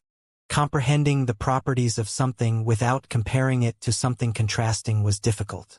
Yet, when one had something different to compare it to, it wasn't as hard to comprehend it. And since Gravis knew death so well, it hadn't been very difficult for him to comprehend the law of energy. The surrounding heavens magnates couldn't believe what they were seeing. First, they had been shocked by the sheer feeling of power they felt from Gravis. And then, Gravis' power had suddenly violently shot up. On top of that, they felt Gravis' dominion over the world. It was unmistakable. Gravis could control energy now. What was going on? He had just become a heavens magnate a minute ago.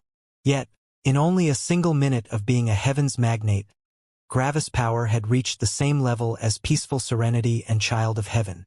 For the first time, even the three old foggies looked at Gravis with interest. This was too abnormal.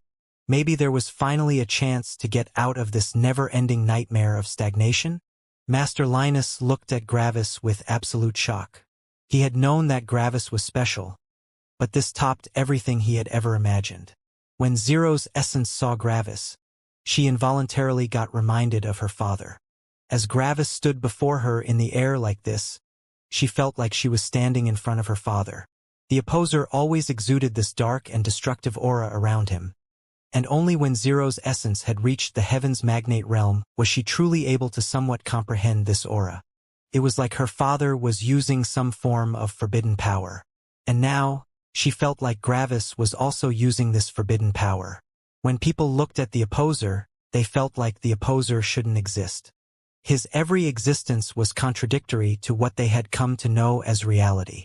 And now, Gravis felt just as contradictory. Gravis' power went against the very concept of existence. It was like he shouldn't exist. The black magnate wasn't sure how he should feel right now.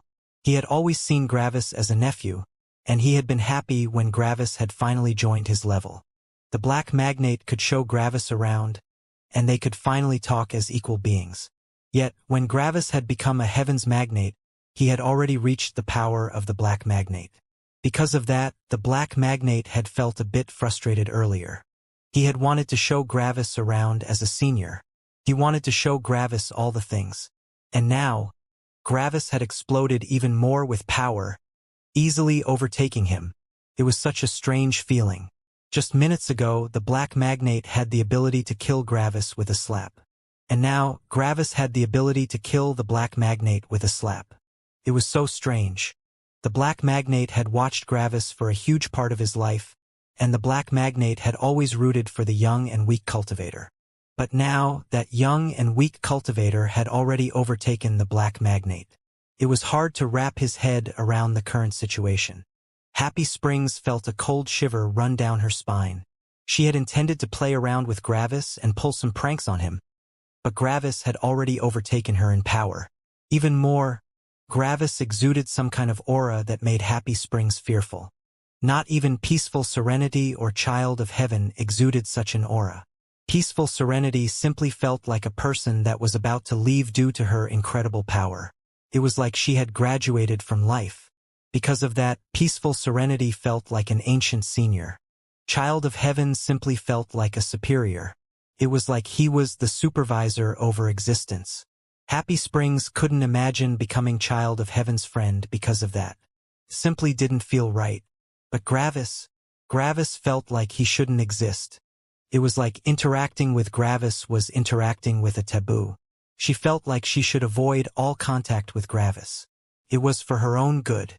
Heavenly Senior also went through a multitude of emotions. First, he had been annoyed. Heavenly Senior loved taking on a senior role. The fact that Gravis had immediately become as powerful as him had made him feel annoyed. Gravis was like a new hire that had immediately reached the same position as Heavenly Senior when he should have been Heavenly Senior's inferior. And then, Gravis had suddenly comprehended the law of energy, making him superior to Heavenly Senior. This had frustrated Heavenly Senior to no end. However, eventually he found a way to accept the situation. He simply didn't count Gravis as someone in the same world as him. Gravis obviously lived in a separate world. End of Light clenched her fists. She had looked forward to having one more competitor. The more competitors she had, the better. She needed enemies and competitors to grow more powerful. Only with more competitors would she be able to push herself to the peak. Yet, Gravis had immediately overtaken her. It was like she was about to receive a present just for that present to evade her hands to go to another pair of hands. In the end, she could only accept Gravis' rise to power, and she focused on Mortis. Mortis was more powerful than an average Heavens Magnate. End of Light also perceived herself to be above the average Heavens Magnate in power, and she was looking forward to Mortis finally comprehending the law of energy. End of Light didn't want to fight Happy Springs since she felt like killing Happy Springs would make the world lose color. End of Light also didn't want to kill Heavenly Senior. It was fun to be around Heavenly Senior. End of Light wanted to kill the Black Magnate, but she perceived the Black Magnate to be below her in power. Killing him wouldn't help her push herself to the top. Because of that, all her focus had been put on Gravis and Mortis, and with Gravis now being above her in power, she fully focused on Mortis. And Mortis? How did Mortis perceive Gravis' sudden rise? Melancholy. Mortis could only sigh. Mortis had always known that he was weaker than Gravis. Gravis always told Mortis that Mortis simply had different strengths. Mortis could take out cultivators Gravis would have huge problems against. But now the truth had been unveiled.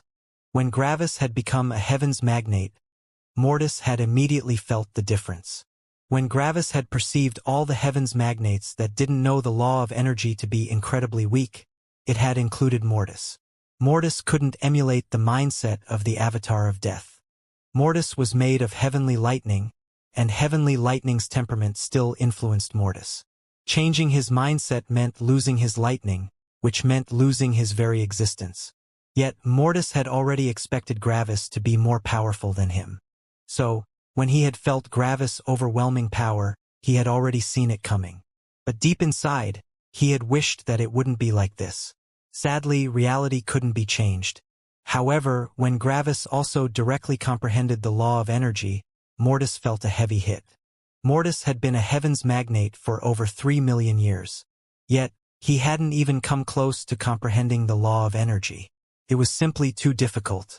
Mortis had already planned to temper himself against another Heavens Magnate, but he hadn't wanted to outpace Gravis by too much. He wanted Gravis to become a Heavens Magnate first. And now everything had changed. Mortis felt like his existence had become even more irrelevant than it had been before. A long period of silence passed in the air. A new Heavens Magnate had been born, but this occasion wasn't as joyous as it always had been. It was a frustrating and sad occasion. Everyone had believed that they would receive a new colleague. Yet, they had turned out to be someone that wasn't a part of them. He wasn't like them. He didn't share the same problems as them. He didn't fight like them. He didn't use the same powers as them. He was different. He didn't belong. They had looked forward to Gravis joining them. After all, most of them had watched Gravis after he had caused the Heaven Clash. They had known that he was different in a way, but they had believed that he would eventually join them. Yet, in their minds, he didn't. Wow! Heavenly Senior said through an awkward laugh. I wanted to welcome you, but you don't seem like you need my welcome. You look like you're doing very well on your own. At the Heavens Magnate realm, Gravis couldn't see the law fragments of the other Heavens Magnates. Because of that, he couldn't completely be certain of what Heavenly Senior was thinking. Gravis only turned his gaze to Heavenly Senior. When Heavenly Senior saw Gravis looking at him, He felt a cold shiver run down his spine. It was like that time the opposer had looked at him. He didn't like that sensation. So anyway, welcome, Heavenly Senior said awkwardly. If you need anything, just call me. Okay? Gravis nodded. Thank you. Gravis didn't fully know what Heavenly Senior was thinking, but Gravis recognized that expression. He had seen very similar expressions a very long time ago. Back when Gravis had joined the Research Institute to become a research apprentice, he had become part of a class. After Gravis had created his will aura, his classmates had looked at him the same way. It was uncomfortable for them to look at him. Back then, Gravis' classmates had avoided talking to him. It wasn't that they disliked him, but that they simply didn't feel any connection to him. It was like Gravis was a stranger. Heavenly Senior now showed the same expression. Gravis wasn't supposed to be here. That was what the expression said. No problem. So, see you later, Heavenly Senior said with an awkward smile before vanishing. Yes, welcome, Happy Springs said with a smile that didn't reach her eyes. If you need anything, just call. All right? Gravis only nodded. Happy Springs was looking with the same expression at him. Xing. Happy Springs also vanished. End of Light didn't even interact with Gravis before vanishing. There was no point in talking to him. They were people of different worlds. The three old foggies looked at each other and left without a word. They were very interested in Gravis. Maybe Gravis could change everything. However, they also felt the same feeling of estrangement as the other ones, and they felt that it was better not to come into contact with Gravis. It was for the best to let things play out. Master Linus looked at Gravis with a complex expression. He felt like he and Gravis were rather close. After all, Gravis had helped him back then. However, that had been on the basis that Master Linus was the one with the power advantage. After Gravis had become more powerful than Master Linus by such a degree, Master Linus felt like they weren't in the same world anymore. Some people might feel a feeling of estrangement when their friend suddenly managed to find success on a global or cosmic scale. It was like the person they had always been friends with was no longer the same person as before. It was like a different person had taken on the identity of that person. This was what Master Linus felt right now. He desired to talk with Gravis, but he also felt like he shouldn't. Gravis was probably too occupied with other things to talk to him. Gravis' vision had reached places that Master Linus couldn't even imagine, and he felt like he should leave Gravis to his desires. So, after some polite words, Master Linus also left. As for Zero's essence, her feelings towards Gravis hadn't changed. She had always seen Gravis as a very distant brother. They were theoretically related, but they had nothing that really connected them. Gravis was just like an acquaintance. Because of that, Zero's essence only talked with Gravis about some superficial topics and also left. They simply didn't have much in common, which made a conversation undesirable. Then, Mortis and Gravis' gazes met. They knew each other perfectly, and they didn't need to talk to know what the other one was thinking. Both of them felt what the other one was feeling. Mortis was feeling inferior, demotivated, and pressured, and Gravis noticed it. Gravis felt that Mortis' feelings came from an irrelevant place and that Mortis had more than enough qualities to put him in an equal place to Gravis, and Mortis noticed it. However, their feelings were overshadowed by one shared feeling: unimportance, irrelevance. Both of them knew that both of them felt that all of these feelings were unimportant in the grander scheme. With the finality of their future in mind, any current emotional problems lost all impact and relevancy. Because of that, Mortis left without a word. The two of them didn't need to talk. Even though they were two separate beings, their spirits were still perfectly synchronized. Everything that needed to be said between the two of them had already been said. Now, they only needed to travel towards the end. Child of Heaven didn't interact with Gravis. Just like everyone else, Child of Heaven felt that Gravis was no longer part of his world. Child of Heaven was essentially the leader of the world under heaven. In theory, he was responsible for keeping Gravis in check. Yet, Child of Heaven knew that Gravis didn't fall under his responsibility. Gravis was a special case. So, just like everyone else, Child of Heaven felt that Gravis simply didn't share his world. That only left two people, the Black Magnate and Peaceful Serenity. It was logical that the Black Magnate remained. After all, the Black Magnate even managed to become friends with someone like the Opposer, and the Opposer exuded an even more powerful feeling of alienation than Gravis. The Black Magnate would have no issues with remaining friends with Gravis. He was already preparing all the complaints he would throw at Gravis later. However, what about Peaceful Serenity? Why was she still here? Gravis and Peaceful Serenity had no connection. In fact, Peaceful Serenity had no connections with anyone. It was like she was the only being in her world, and everyone else didn't matter. She had kept everyone at a distance. Yet, at this moment, her eyes calmly looked at Gravis. In fact, it was almost like Peaceful Serenity hadn't even been surprised by Gravis' sudden advance. It was like she had expected Gravis to become that powerful with such speed. Gravis looked at Peaceful Serenity, and he saw a glimmer of purpose in her eyes. It was like Peaceful Serenity was looking at her destiny. Just as expected, Peaceful Serenity said slowly, "My purpose has arrived. The purpose for why I am still in this cosmos." Gravis looked at Peaceful Serenity with an evaluating expression. Why did she say that? Why did she say that Gravis was the reason why she was still in this cosmos? Gravis' first thought went to tempering. After all, maybe Child of Heaven was too powerful for her, and she desired to fight someone weaker? However, Gravis felt absolutely no animosity coming from Peaceful Serenity. She probably didn't want to fight him. There was also no goodwill. It was like Gravis was simply a stranger that was connected to her.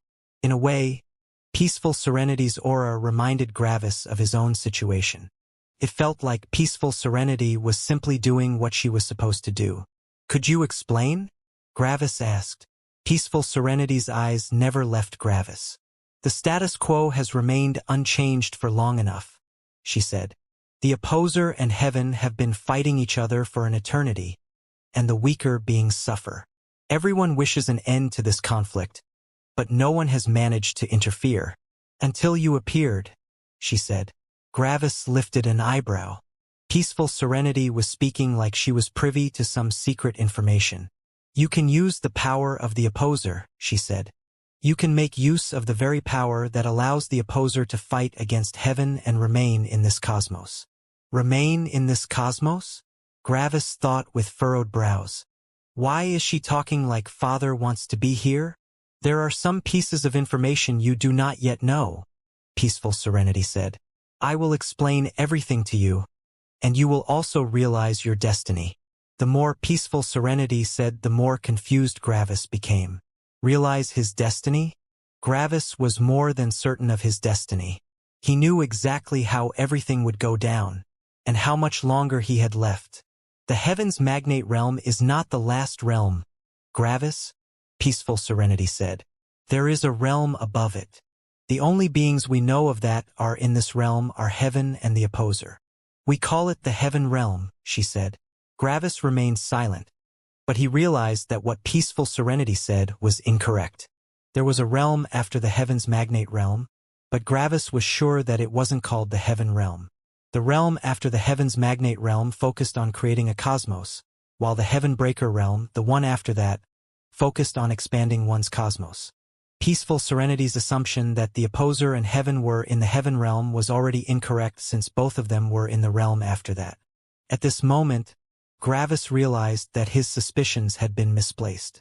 He had thought that Peaceful Serenity knew of the worlds outside Orther's cosmos, but she actually didn't. Her mind was still well within Orther's cosmos. "There have been Heaven's magnates in the past that managed to reach the Heaven Realm," Peaceful Serenity explained. "However, since Heaven can't allow another Opposer to rise, it banishes the newly advanced Heaven Realm cultivators. It can't allow something so dangerous to remain within its very heart, its cosmos." These words surprised Gravis. "There have been Heaven's magnates that reached the Heaven Realm?" he asked. "Yes," Peaceful Serenity answered. "If a Heaven's magnate wants to reach the Heaven Realm, Heaven will put the cultivator to the test to see if they are truly worthy to advance. Everything in the world leads up to this moment. Heaven has prepared us for the very moment we try to advance to the Heaven Realm. Heaven has treated us cultivators kindly for all our lives. It has given us a home and a path to power. Heaven's goal is obvious. It wants allies, peaceful serenity declared. I do not know what kind of threats heaven is facing on the outside, but it needs our help. If heaven dies, our cosmos dies.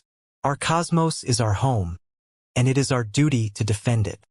Gravis, I know that you are the opposer's son. However, I also know that you are not naive. You realize that your father is dooming our entire world. While heaven is facing incomparable threats on the outside, your father refuses to leave, and on top of that, he is leeching off heaven's energy while constantly trying to kill it. Heaven has created all of us, and it is our duty to protect our parents. Look around, peaceful serenity declared as she gestured to the world. This is what heaven has given us, and we can't allow it to be destroyed. Then, peaceful serenity took a deep breath as she looked deeply into Gravis' eyes. I do not expect you to go against your father. I know that won't happen. However, I would like you to make it easier on heaven. While all the heaven's magnates are forced out of the cosmos when they reach the heaven realm, you share the power of the opposer. With that power, you can forcefully remain in this cosmos. Please use that power and try to give heaven a helping hand. Heaven is very forgiving, and it will surely let your father live as long as he swears to no longer go against it. This war can end without either side killing the other. This is your destiny, peaceful serenity said with solemnity. I believe you are not so arrogant that you believe that you have reached such a level of power all on your own. No, it was heaven. Heaven has chosen you to end this conflict. It has watched over your entire life, ensuring that you would become powerful enough to finally get rid of the unnecessary war going on in its very cosmos. This is your destiny, peaceful serenity said as she took a deep breath. And I have mine. Several seconds of silence passed. My destiny is to show you the last step, she explained quietly. The other heaven's magnates believe that I want to replace Child of Heaven, but that's incorrect. My eyes have never rested upon only this cosmos. Then her eyes looked at the sky. No, my future lies far beyond these stars. I have never considered replacing Child of Heaven. Yet, for some reason, I have always felt like I should wait. I always felt like there was something that I needed to do in this cosmos before leaving. After millions of years of wondering, I have finally found you, Gravis, peaceful serenity said as she looked at Gravis with a smile. You are the one fated to change heaven's cosmos, and I am your guide. In the future, you will also have to reach the heaven realm, but reaching the heaven realm is incredibly difficult. If you haven't seen how it works before, your chances of success are very low. I have seen how it works once before in my life, and I believe that I have a 50% chance of succeeding. Yet, if I hadn't seen it before, my chances would be minuscule. Today, I will transcend the lightning tribulation. I will show you how to reach the heaven realm. That is my duty, and that is why I am here, peaceful serenity declared. I am the bridge that allows you to reach your destiny. Gravis only looked at peaceful serenity in shock. It was difficult for Gravis to comprehend his current situation. The things peaceful serenity was talking about were as far away from the truth as they could get. Heaven wants allies? Definitely not. Gravis knew how heaven breakers got their power, and letting someone with so much energy and power leave their cosmos would weaken them massively. Sure, the new heaven breaker might repay their previous heaven, but that was an uncertainty. It relied fully on trust. Was Orthar a trustful person? Was Orthar someone that gave others a selfless present just to hope that they might repay him in the future? Definitely not. Orthar valued control above everything else. Everything must be within Orthar's control at all times. After a while of trying to grasp his current situation, Gravis realized that peaceful serenity's thoughts actually weren't absurd. If one didn't know about the primordial chaos and heaven breakers, one might actually believe that heaven wanted allies. After all, why would heaven allow them to reach the heaven realm if it didn't want them to succeed? It would just kill them. Of course, one might still doubt Orthar's sincerity. After all, there were also the three old fogies. They believed that they were destined to die no matter what they did. If someone knew all the information, one might believe Peaceful Serenity's beliefs to be ridiculous.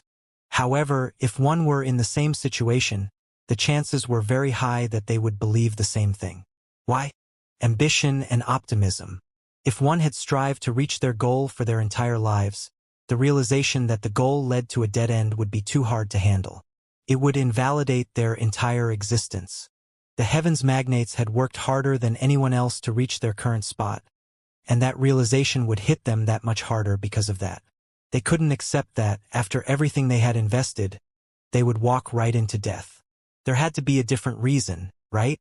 Life couldn't be this hopeless, right? And with no one directly telling them the truth, they were more likely to believe something that was easier to swallow. As Gravis thought more about this, he realized how terrifyingly effective Orthar's conduct had been. Orthar was raising valuable crops just to harvest them. And even more, the crops happily jumped into the sickle. Peaceful Serenity was the perfect example. She had told Gravis all of the secrets of the cosmos. Sadly, these secrets weren't the actual secrets. These secrets were a dream. They were a perceived reality. They didn't exist. Peaceful Serenity had painted a beautiful picture of the outside world, filled with purpose and light. But that picture was a picture of death.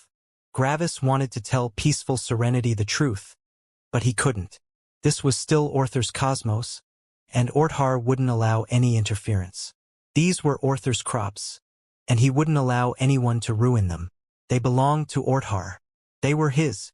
In the past, Gravis might have decided to try to make Peaceful Serenity understand regardless.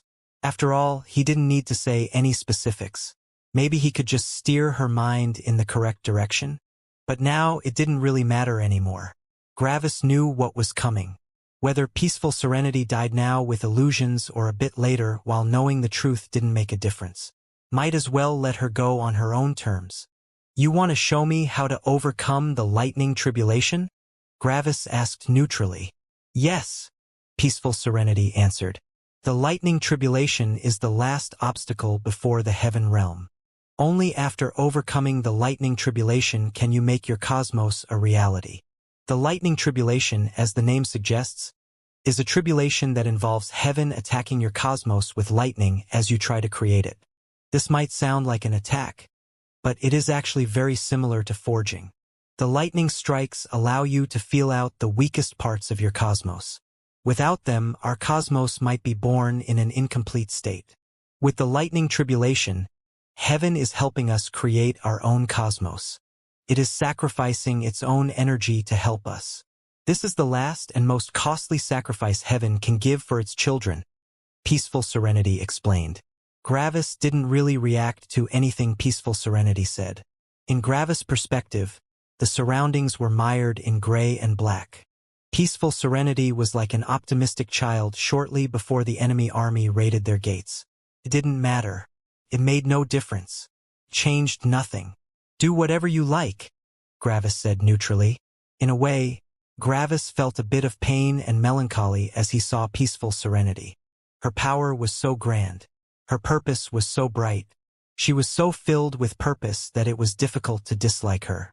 Yet, when one knew the truth of the situation, seeing someone like this only felt tragic. Gravis pitied Peaceful Serenity. When Peaceful Serenity heard Gravis accept, she took a deep breath and nodded with a smile. Today is a good day, she said with a bright voice. I have remained in this cosmos for far too long. It is interesting to watch life go on. But there is more for me out there. Today, I can finally leave this cosmos and see the wider world. What else is out there? Are the previous heavens magnates that managed to leave this cosmos still alive? Will I meet them? How unimaginably powerful are the people out there? What have they gone through in their lives to reach that level? Peaceful Serenity's mind was filled with dreams. Gravis only silently watched her with a bit of pain in his eyes. Watch closely, Gravis, Peaceful Serenity said. I will show you how to overcome the lightning tribulation. Gravis only absent-mindedly nodded. With an excited expression, Peaceful Serenity flew far into the sky. Her world appeared behind her, but her world was different from the worlds of the other heavens magnates. It was a black sphere which was nearly empty. Only in the middle of it could one see the actual world. This was a cosmos. The spherical border represented the filter. This filter protected the cosmos against forces other than energy. The emptiness inside the sphere represented space that one could use to create worlds. At the moment, there was only one world inside Peaceful Serenity's cosmos. Later, all of the empty space would be filled with different worlds. When Peaceful Serenity summoned her cosmos, the sky began to darken with clouds. Violent, black lightning bolts shot throughout the clouds, slowly gaining power. When Gravis felt these lightning bolts, he released a sigh. Just as I've thought, Gravis thought. How naive I have been. As long as I am one with lightning, I can stop heaven's lightning, huh? No. This is not just lightning. This is Orther's lightning. I can't control it. When Gravis realized this, a tiny ember of hope that hadn't been extinguished yet left him. Then Peaceful Serenity began to expand her cosmos. The lightning attacked her cosmos, nearly breaking it. However, Peaceful Serenity had already seen that coming, and she had managed to shape it into a form that resisted lightning. Then the second lightning bolt struck, and the third, the fourth, the fifth. By now, it became much harder for Peaceful Serenity to withstand the lightning, but her cosmos began to glow and take form. Bang! The sixth bolt of lightning nearly broke her cosmos. However, the cracks on her cosmos mended, and its shell became even harder. With every single bolt, her cosmos nearly got destroyed, but it always came out far stronger than before. Then, after the ninth bolt, no more bolts came. The other heaven's magnates had returned to witness the spectacle. They had believed that Peaceful Serenity wanted to take Child of Heaven's place, but apparently, they had been mistaken. She was actually attempting to reach the heaven realm. They all watched with rapt attention. This was valuable knowledge, and they had to learn as much as they could. After all, in the future, they would also have to undergo the lightning tribulation. After some minutes, the world calmed down again. Peaceful Serenity had survived, and her cosmos was shining behind her. A bright and happy smile was on Peaceful Serenity's face. Her cosmos landed on her open palm, and with a smile, Peaceful Serenity let it fly away. In just a bit, her cosmos vanished from the world. It had left the highest world, and after that, it left Orther's cosmos. After the cosmos vanished, Peaceful Serenity started to become transparent. She was phasing out of Orther's cosmos. She threw one last smile at Gravis. Please help heaven. I will repay you when we meet outside. Gravis only nodded without motivation. Then, Peaceful Serenity vanished. Silence. The other heaven's magnates were excited and happy that one of them managed to reach the heaven realm and reach the outside. Even the black magnate was excited. The black magnate might be the opposer's friend, but he sadly also wasn't allowed to know the bitter truth. She has died, and her cosmos has been absorbed by the old bastard's cosmos. The opposer told Gravis with a voice transmission. Her cosmos will be used to create a great number of lower, middle, and higher worlds. In the near future, the number of ascendants will grow by a lot. Gravis wasn't shocked when he heard that. He knew all along that it would play out this way. In order to keep up the illusion, Orthar had allowed Peaceful Serenity to leave his cosmos. But as soon as she was outside, he killed her and absorbed her cosmos. Her cosmos expanded Orther's cosmos, and her energy would slowly be fed back into Orther's cosmos to keep the illusion alive. And in the meantime, the other heaven's magnates were excited for their friend. She had made it. She was free. While all the other heaven's magnates felt great that one of them managed to ascend, Gravis only looked at everyone with a distant gaze. So what if their reason for feeling happy was fake? It was a party of irrelevancy. It didn't matter anyway. Peaceful Serenity was gone. Now only Gravis and Child of Heaven were left as the strongest heaven's magnates. Child of Heaven acted mysteriously and like he knew more information than the other heaven's magnates, but he actually wasn't any different. All of them had been blinded by Orthar. As the last person able to rival him, Child of Heaven watched Gravis for a bit. His eyes didn't show animosity or nervousness but neutrality. Child of Heaven knew that Gravis wasn't interested in his position. After a while, the other heavens magnates left, leaving only the black magnate and Gravis behind. You surprised me by quite a bit, kid, the black magnate said with a snort. Gravis didn't look at him and only looked at the ground with furrowed brows. The black magnate had already noticed that Gravis was acting weird. In his mind, Gravis should be exhilarated. He should be smiling the entire time. After all, Gravis had reached his goal, right? Yet, Gravis acted more like a soldier that knew that his empire was about to be destroyed. It was like Gravis was looking at a dark cloud on the horizon. The black magnate didn't know why Gravis was suddenly acting this way. It didn't fit him at all. I need to talk to father, Gravis said quietly to the black magnate. The black magnate took note of the subtle hint and snorted. Fine, but I will get my time with you later. I still want to pay you back for all the surprise and shock you've brought me. Okay? Gravis only nodded absent-mindedly. The black magnate threw one last glance at Gravis before teleporting away. Now only Gravis was left above Opposer City. For a while, Gravis only watched Opposer City below him. It was his birthplace and he also considered it to be his home. Yet, for how much longer would it exist?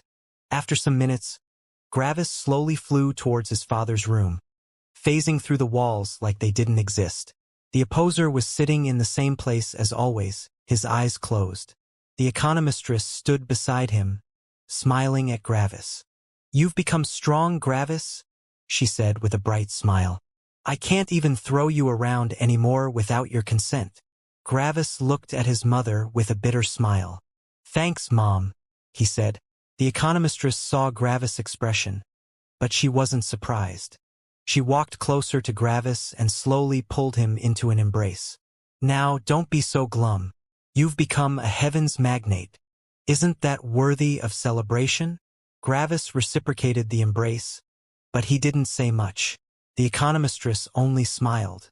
Do you honestly believe that I have learned nothing over my long life? She asked. Gravis' body shook slightly when he heard that. You know about it? He asked silently. The economistress nodded slightly. When you've lived for as long as me, it's not hard to see the signs. I might not be privy to all the information, but I've known you and your father for a very long time. I might not have comprehended all the laws on my own, but I still know how to tell the emotions of you two. The economistress slowly stopped the embrace as she put both her hands on Gravis' shoulders, looking into his eyes.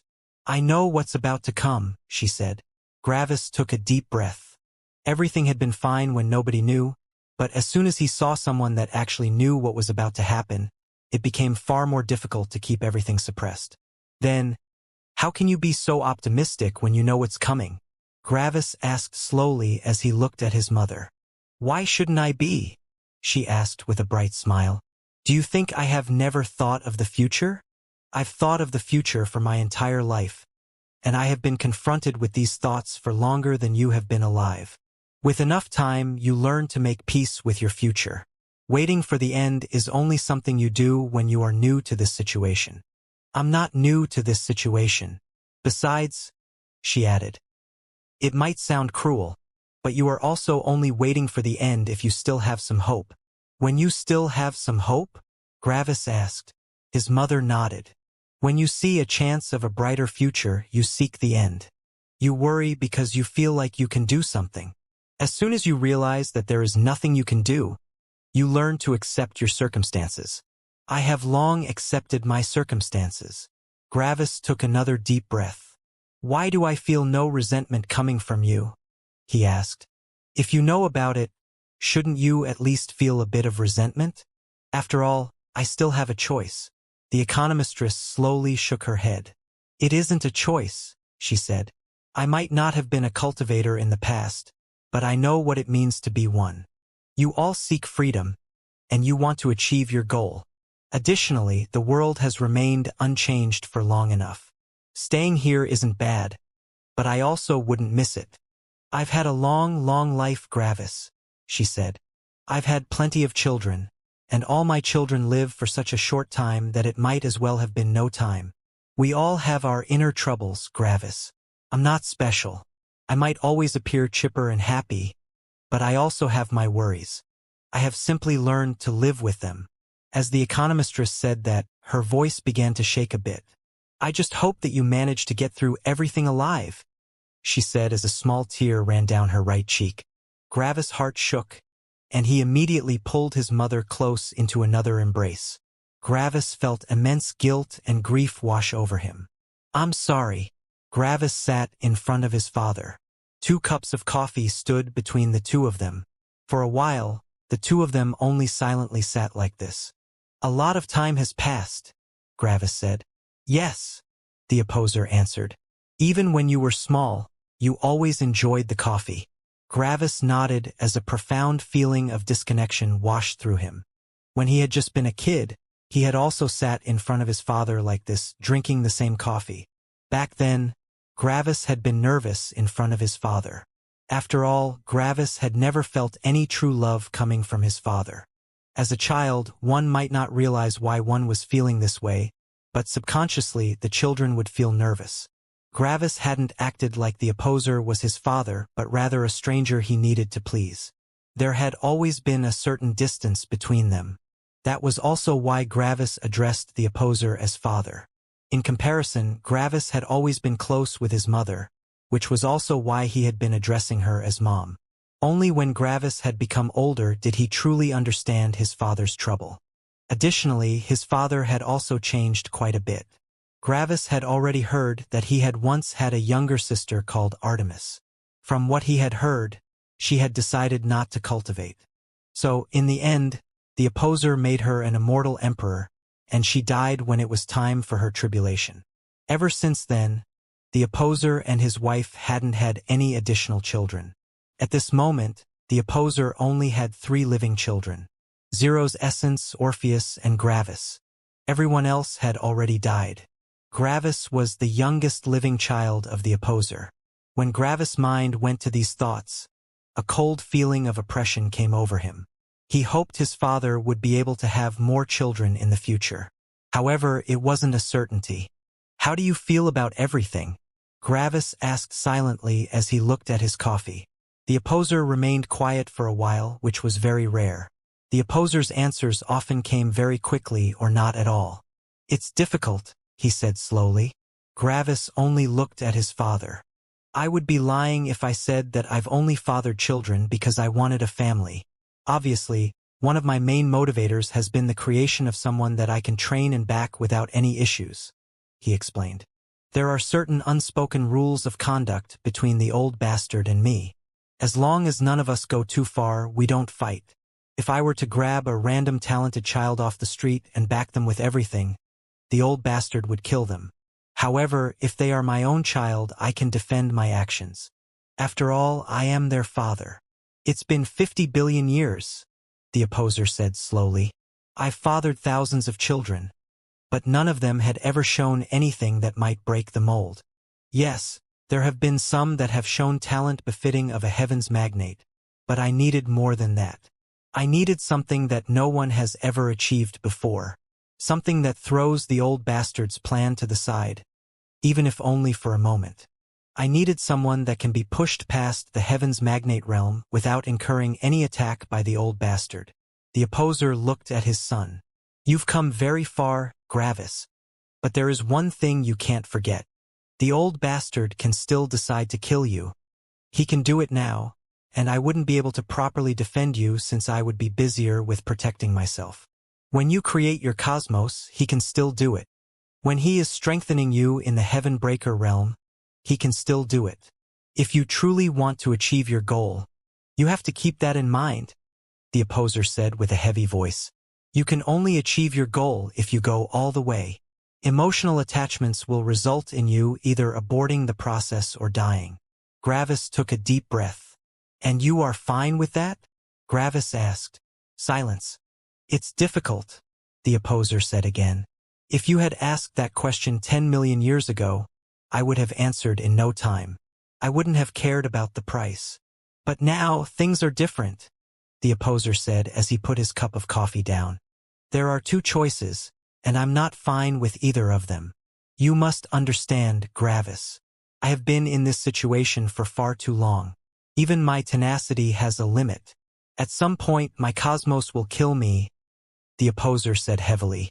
Gravis lightly nodded. I understand, Father. I know that it has been extremely difficult for all of you. Silence.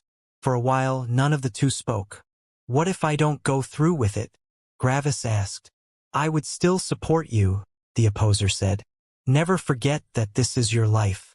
I never forced you into anything, and I have always supported your choices. That didn't change, and it won't change. If you don't want to do it, you don't have to. As I've said previously, my enemies don't need to be your enemies. My fight is not your responsibility. I'm certain that I can get eternal life for your immediate family without a problem. As long as you don't attempt to reach the next realm, the old bastard won't make it too difficult. You can spend an eternity in this cosmos with your family. If you decide to do so, I won't fault you. However, all of that doesn't matter. After all, this isn't what you want. Gravis only looked to the side with a distant expression. I don't know what I want anymore, he said. I want to see the wider world, and I want to see new things. I want to go out with Stella to look through all the cosmoses. However, I also want you and Mom not to worry. In the past, I might not have seen the second option as something bad. However, as I am now, I realize how horrible it is to be confined to this cosmos. And you two have been imprisoned here for such a long time. Would I be fine with leaving you behind in this cage while I leave? Of course not. Silence. I have to try, Gravis said. I don't see any way of success, but I have to try at least. The opposer looked at his son.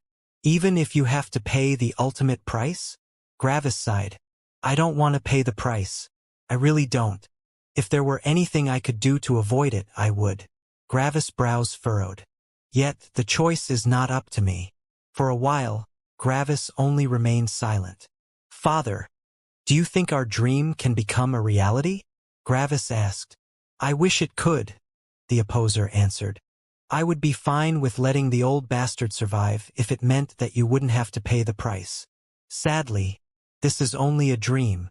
We four have been living in a dream for over 9 million years now, and we have all collectively acted like the dream is reality. Yet, no matter how much we act like it is reality, it isn't. Gravis only looked to the side while his father talked. I don't want to, Gravis said. I know, the opposer answered. But I have to, Gravis said. You don't have to, the opposer answered. Gravis sighed. Arthur's definition of freedom is not my definition of freedom, Gravis slowly said. I think Manuel was right. Freedom is not doing what you want but being able to choose which choice you are going to make. In the end, freedom is not a concept that one person decides the meaning of. The meaning of freedom is what we decide. And in my definition of freedom, I can make whatever choice I want, even if I don't want to make it. Silence. The opposer didn't answer Gravis. I won't run anymore, Gravis said. The sooner we get this over with, the better. As Gravis said that, his surroundings shook with a reverberation of laws. Gravis just comprehended the law of the cosmos. What is a cosmos? That was a very difficult question to answer. After all, a cosmos was something very different to different kinds of people. Most cultivators weren't able to tell the difference between a cosmos and a world. A cosmos was just another word for a world, right? A world included the laws of time, space, gravity, matter, elements, and all the nuances of living beings. A world already included everything. A cosmos didn't add anything on top of that. Their definition was correct. For them, it didn't make a difference. The concept of a world already encompassed everything they had ever known. A world was their entire life. What did more powerful people think about what a cosmos was? It was a more powerful world. By knowing the law of the true world and knowing the law of energy, one would be able to build a cosmos. So, logically, a cosmos was just a world with more power. Their definition was also correct. In a way, a cosmos was just a more powerful version of a world.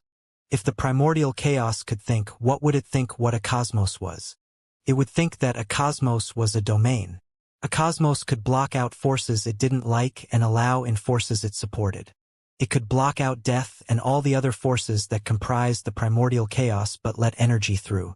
What would the primordial chaos think a world was? A place where energy could safely undergo transformations without being attacked by the other forces. A cosmos was a construct of energy that defended a world from the primordial chaos while simultaneously siphoning power from it. That definition was also correct. After all, this was exactly what a cosmos did. What did a heaven breaker think about what a cosmos was? Them. It was them. A cosmos was simply a superior body. A body could only absorb so much energy. A body could only be so powerful. A body could only house a spirit with a certain level of power. There was a limit to the natural density of everything. A normal body would eventually reach these limits. That's when one needed a cosmos. The cosmos was the actual body of a heaven breaker. In essence, the heaven breaker would renounce their old body and make their cosmos their new body. They would be far bigger than before, which would allow them to gather far more energy and power in the process. With a cosmos, they could also travel the primordial chaos without any fear. Their cosmos would filter out all the dangerous forces while absorbing all the energy. If someone without a cosmos entered the primordial chaos, all the different forces would destroy them. The primordial chaos was endless, and even if it needed billions or trillions of times more death to kill the cultivator, it wouldn't make a difference. The primordial chaos was infinite. If a cultivator didn't have a cosmos, they couldn't siphon power out of the infinite well of pure power that was the primordial chaos. What did a heaven breaker think a world was? Generator for power. Since the heaven breaker was the cosmos, they could use everything inside their cosmos. After all, it belonged to them and it was inside them. However, to become more powerful, one needed more living beings. Why? First of all, living beings naturally condensed energy. Increasing the density of energy also needed energy. In comparison, living beings would slowly work on their own density of energy. After all, the more energy they had inside them, the more powerful they became. Second, spirits could be used as a medium to channel laws and concepts. The heaven breaker had an incredible amount of concentration, but by using the gathered spirits of all their living beings, they could unleash even more power. Third, life begets life. Life would continue multiplying, which would put the cost of energy of creating new life on the shoulders of the parents. The parents would lose part of their power to create a child, but they would very quickly regather it simply by existing. With life, more energy entered the cosmos, which would fill the worlds with more energy, which would support more living beings, which would pull in more energy, and so on. So, to summarize, to a heaven breaker, a cosmos was them and a world was their power generator. Then, what about the human form of a heaven breaker? That was simply a point of connection and a medium. A cosmos was so big that it could only move around in the primordial chaos. Couldn't just enter another cosmos. So, to enter another cosmos, one needed a smaller representation of a cosmos. The human body would only have as much power as such a small body could have, but it would have access to the entire cosmos. This was also why the human body was a medium for a heaven breaker. A cosmos could unleash its power in the primordial chaos without a problem, but if it wanted to unleash its power in another cosmos, it would need a medium. That was the human body. At this very moment, the opposer's body only had as much energy as a normal heaven's magnate. After all, that was the maximum density one could achieve with energy. However, the opposer also had access to his entire cosmos. In the primordial chaos, time and space didn't matter. After all, time and space were creations of Orthar. In the primordial chaos, everything was everywhere all the time. Therefore, the opposer could use the power of his cosmos in an instant inside Orthar's cosmos. It wouldn't be any different than if the opposer's cosmos were inside Orthar's cosmos. The only difference was the access point. Orthar would only need to defend himself from a single 3D access point in the shape of a human, while Orthar could attack that access point from anywhere. When talking about death in the Heaven Breaker realm, one wouldn't talk about the death of the access point. No, killing a Heaven Breaker meant either destroying their cosmos or destroying their will. The opposer's body inside Orthar's cosmos was an access point, but it could go both ways. The opposer could attack Orthar via that access point, but Orthar could also attack the opposer. If Orthar managed to destroy the opposer's will, he could use the access point to pull the opposer's cosmos towards his cosmos and absorb it. So why was the opposer trapped? Because he didn't allow the connection between their cosmoses to close. If the opposer decided to kill off his human body, it would be like leaving the channel open without a guard. This was what a cosmos was. A cosmos was a heaven breaker, and Gravis knew that, which was how he had been able to comprehend the law of the cosmos that quickly. If one didn't know what a cosmos was or what the primordial chaos was, it would be far more difficult to comprehend the law. However, since Gravis knew all this, it hadn't been very difficult for him to comprehend the concept of a cosmos. In fact, Mortis also knew that, which meant comprehending the law of the cosmos also wouldn't be very difficult for him. However, his problem was the law of energy. Mortis couldn't perfectly emulate the mindset of the Avatar of Death, which reduced his closeness to death. Mortis definitely had it easier than other heaven breakers, but not so easy that he could just comprehend it because he wanted to. And when Mortis heard that Gravis knew the law of the cosmos, he only furrowed his brows. You really don't want to wait anymore? When Mortis heard that Gravis comprehended the law of the cosmos, he was beside Azure. They had been together for quite some time. Azure was currently focusing on learning the law of humility, which wasn't easy. However, with Mortis' help, it became far easier. Not many people could tell the different moods Mortis was currently under due to his introverted personality, but Azure could. She had noticed that Mortis had started to act strangely a couple million years ago. However, by now, so much time had passed that this newer version of Mortis was already the normal Mortis to her. Maybe she realized that Mortis was acting strange, or she simply accepted that this was the new Mortis. Nobody knew. Azure didn't like to think about such complex things. She liked thinking about stuff she could see and hear, not stuff that she couldn't perceive with any of her senses. The couple of days after Mortis had heard about Gravis, he had seemingly changed out of nowhere. He smiled more, laughed more, and joked more. Azure welcomed the change, and she enjoyed spending time with Mortis even more. Azure stopped cultivating for a while when Mortis practically dragged her across the entire world. They were visiting the places outside the core regions, and they were even visiting other worlds. As a heavens magnate, it wasn't very difficult for Mortis to go to other worlds.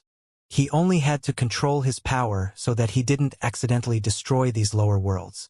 They had even wanted to visit the world Azure had been born in, but that world had been abandoned by Orthar. He had simply broken it down into energy. However, the other middle world, the one Azure had gone to, was still there, and Azure led Mortis around to see everything. Sure, a lot of time had passed, but a couple of landmarks were still there. Additionally, with the law of time, they could see how it had once been. They could also watch what Azure had been doing in the past. Azure showed Mortis her life. Now, it was like Mortis had always been with her. Then, Azure showed Mortis her life in the higher world. In the end, Mortis decided to also show his life in the higher world. When Azure saw the young Mortis, she was shocked. He had changed so much. From an external standpoint, one might think that Mortis hadn't changed by much, but that was a misperception. Mortis was more in tune with his emotions. He wasn't constantly bitter. He wasn't constantly cold. Maybe one thought that Mortis was still bitter and cold, but that was only because of Mortis' direct and honest answers. Mortis always directly said what he felt, even when he didn't want to hurt the other side. Azure and Mortis spent the next 300,000 years just visiting everything. They went to many different worlds, and they went to as many places as they could in the highest world. They watched how mortals lived in different places and in what different ways the cultivators cultivated in these places. They also saw the paths that didn't lead to supreme power. Everyone that managed to reach the Star God realm was cultivating the path that led to supreme power. After all, everyone that didn't would never reach this realm. There were people that didn't focus on laws. There were people that cultivated by consuming their own family. There were people that cultivated by receiving power and laws from deities, which were basically just more powerful cultivators. There were even some people that fused with some strange shadow beasts. The shadow beasts would augment their powers, but the person would need to feed them energy. Azure and Mortis saw so incredibly many different paths to power. They hadn't even known that there were that many. Sadly, different paths had different ceilings. At some point, it was simply no longer possible to cultivate further on these paths. Maybe one's will or spirit became too powerful for one's body. Maybe one needed to continually pay a cost in energy to keep their power alive, and at some point, the cost would become equal to the natural absorption of the cultivator. Maybe their way to comprehend laws was very useful early on, but later it would take so long to comprehend laws that they would all die before comprehending them. Different paths had different problems. Only the classic path of cultivation could push one towards the star god realm and higher. After their journey, the two of them returned to their home. For the next 50,000 years, they spent their time together until one fateful day. It was Gravis' 10 millionth birthday, and since Mortis shared Gravis memories, it basically was also his 10 millionth birthday. Also, only a couple thousand years separated them. So, it didn't really matter. Everyone except Narcissus gathered and talked. It had been a long time since everyone had been at the same place, and they all had a lot to talk about. They talked with each other for a couple years and had a great time until eventually leaving. Then, a couple of days after the birthday party, Mortis vanished. He simply said that he would be back soon and that Azure shouldn't worry. Mortis teleported to an isolated place, and his expression immediately fell into solemnity. For a long while, Mortis didn't say anything as he was surrounded by silence. Then Mortis looked at the sky. Lastly, he looked at Azure for a while.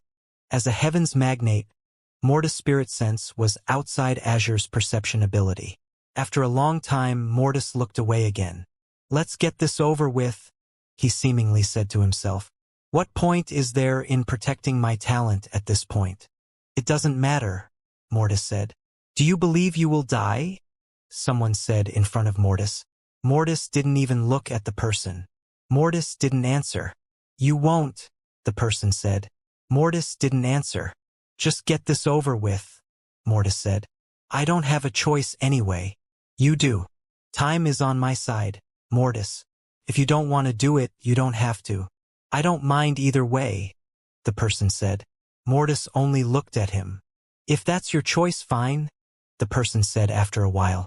When he left, a couple of law comprehension life fruits were left in front of Mortis. They were for the law of energy. Mortis took one and looked at it. He hated looking at it. This fruit represented his inevitable destiny. However, there was no longer any point in delaying the inevitable. He would meet his destiny head-on. Mortis took a bite.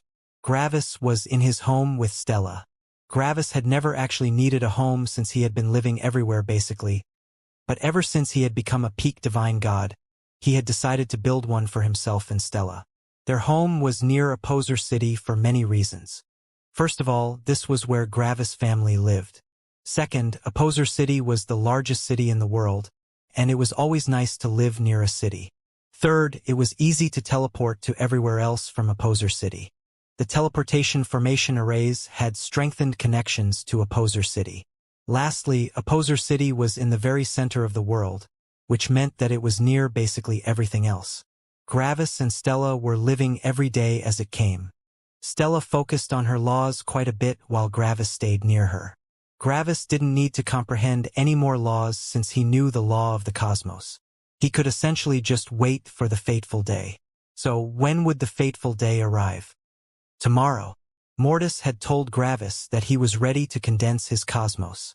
Gravis wasn't surprised that Mortis had comprehended the law this quickly. After all, Mortis' talent for comprehending more laws outside had become relatively irrelevant. Gravis knew that. Mortis knew that. And Gravis knew that Mortis knew that. Just today, Mortis had contacted Gravis and told him that he wanted to condense his cosmos tomorrow. When Gravis heard that, he became nervous, and an oppressive feeling washed over him. However, he also realized that this decision was probably even harder for Mortis. So, Gravis decided not to complain. Staying in this limbo forever also wasn't desirable. It might as well have been torture. The last couple of years with Stella had felt unreal to Gravis. Gravis wasn't in the mood for laughing, joking, and smiling, but he did so regardless. After all, he didn't want to worry Stella. Yet, he also couldn't shake off the feeling that Stella was acting the same way. She was chipper, loving, and joked constantly. However, Gravis felt that it was empty. It was like both of them were living an illusion for the other. On the last day, the two of them spent their time together. Gravis didn't tell Stella anything, but she could feel it. She knew that Gravis was about to do something very important. For the last night, the two of them only silently held each other. They simply enjoyed each other's presence. A night of silence passed. When the morning arrived, Gravis slowly stood up, his expression serious. Stella saw Gravis act like this, and it hurt her. Her entire being was shouting at her that she had to stop him. She felt like she had to grab hold of him, or she would lose him forever. Her body shook slightly, but she hid it behind a smile. "You're going?" she asked. Gravis only nodded. Silence. "Will you be back?" Stella asked as her heart beat frantically. Silence. "I don't know," Gravis answered after a while. When Stella heard that, her eyes began to water. Having suspicions was one thing, but hearing it directly was something else. "Why?" she asked. Silence. "I can't abandon my goal," Gravis said. "With you by my side, I can have an eternity of happiness. However, I will also feel stifled in this cosmos. I want to go outside. I want to see the world outside this cosmos." Stella only looked at Gravis with a worried expression. "Will you?" she asked. For a while, Gravis didn't answer. "I don't know," he said. "However, if I don't try, I will forever regret it." Then, Gravis turned around and looked at Stella. "I'm sorry, Stella," he said. "I'm really, really sorry." When Stella heard these words, it was like Gravis' reality was splitting off from her reality. She was losing him, yet she didn't interrupt Gravis. "I have always desired freedom and happiness in my life," Gravis said. "You have given me happiness, and you are all that I need for happiness. I don't need power or status or whatever. I only need you. If it only involved us two, I would never leave." "I don't want to leave," Gravis sighed. "Yet it isn't only you. Every day I remain like this, Father comes closer to his death. I can't give you specifics, but Father has been slowly dying over a long period of time, and if I don't do something, he will eventually vanish. He has been fighting for his freedom for much longer than me. If I already feel this stifled after only 5 million years, how does he feel after 50 billion years? Also, it isn't only him. There's also Ark," Gravis said with a sigh. "Ark will eventually also succumb to his fate. He has spent 10 billion years in a prison, and he has only been granted marginal freedom for a couple million years. Lastly, it's because of all of you," Gravis said. "You are all doomed to die sooner or later. Not cultivating means death. Cultivating means death. Everything leads to death." If Gravis had said these things a couple million years ago, Orthar would have most likely killed him.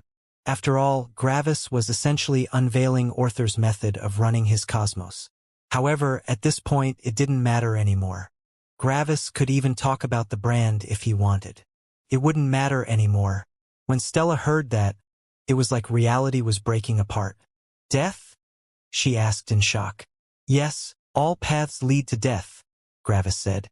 "If you are weak, you will be killed by others. If you are strong, you will be harvested by heaven. All the heaven's magnates are just ripe crops to heaven. They are only there to draw in more energy. Stella, if I don't go, you will eventually be harvested by heaven, and even if heaven grants you eternal life, it won't extend the same courtesy to Ark and Father, not that they would want it. They are not interested in eternal life but in freedom.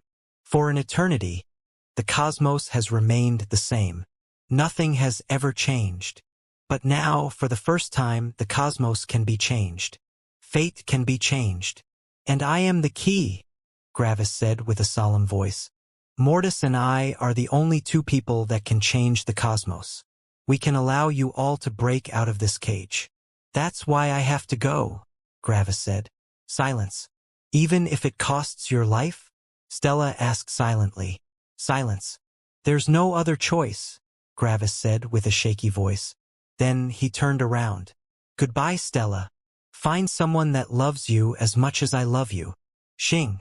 After Gravis spoke these words, he vanished. For a while, Stella only looked at the empty place in shock. Then she broke down. It was difficult. It was so difficult.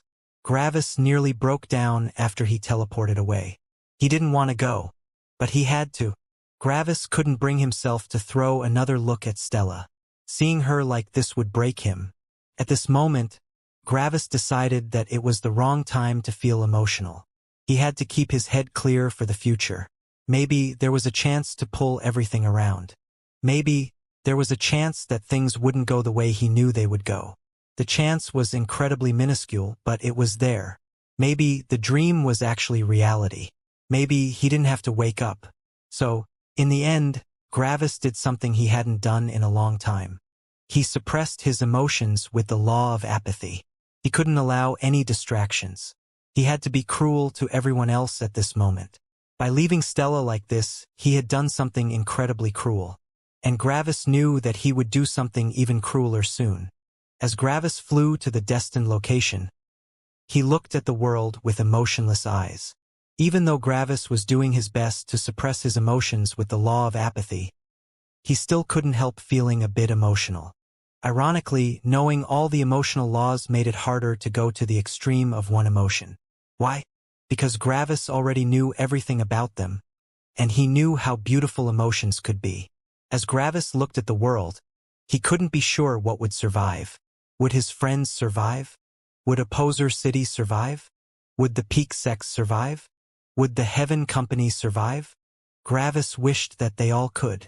This was his homeworld, and Gravis didn't want it to be destroyed. However, the choice wasn't up to him. If it were up to him, everything would simply go as discussed. Gravis and Mortis would keep the Opposer from killing Orthar, and Orthar would eventually let them leave with their loved ones. It would be so great if everything would happen this way. Yet, the choice wasn't up to him. After some hours, Gravis left the highest world. Nothing difficult for someone that knew the law of the cosmos. Gravis found himself in the void between worlds. The void between worlds was an empty space inside Orthar's cosmos. Outside Orthar's cosmos was the primordial chaos, and the void between worlds was simply the space between the worlds. There was no primordial chaos here. There was no energy here. There was only space, time, and gravity. Nothing else. Gravis quickly found Mortis hovering in an isolated location in the void between worlds. Orthar stood beside him. Gravis went over and stopped beside them. He didn't say anything. They didn't say anything. There was nothing to talk about. All of them knew what would happen. Now, 3 of the 4 people were present.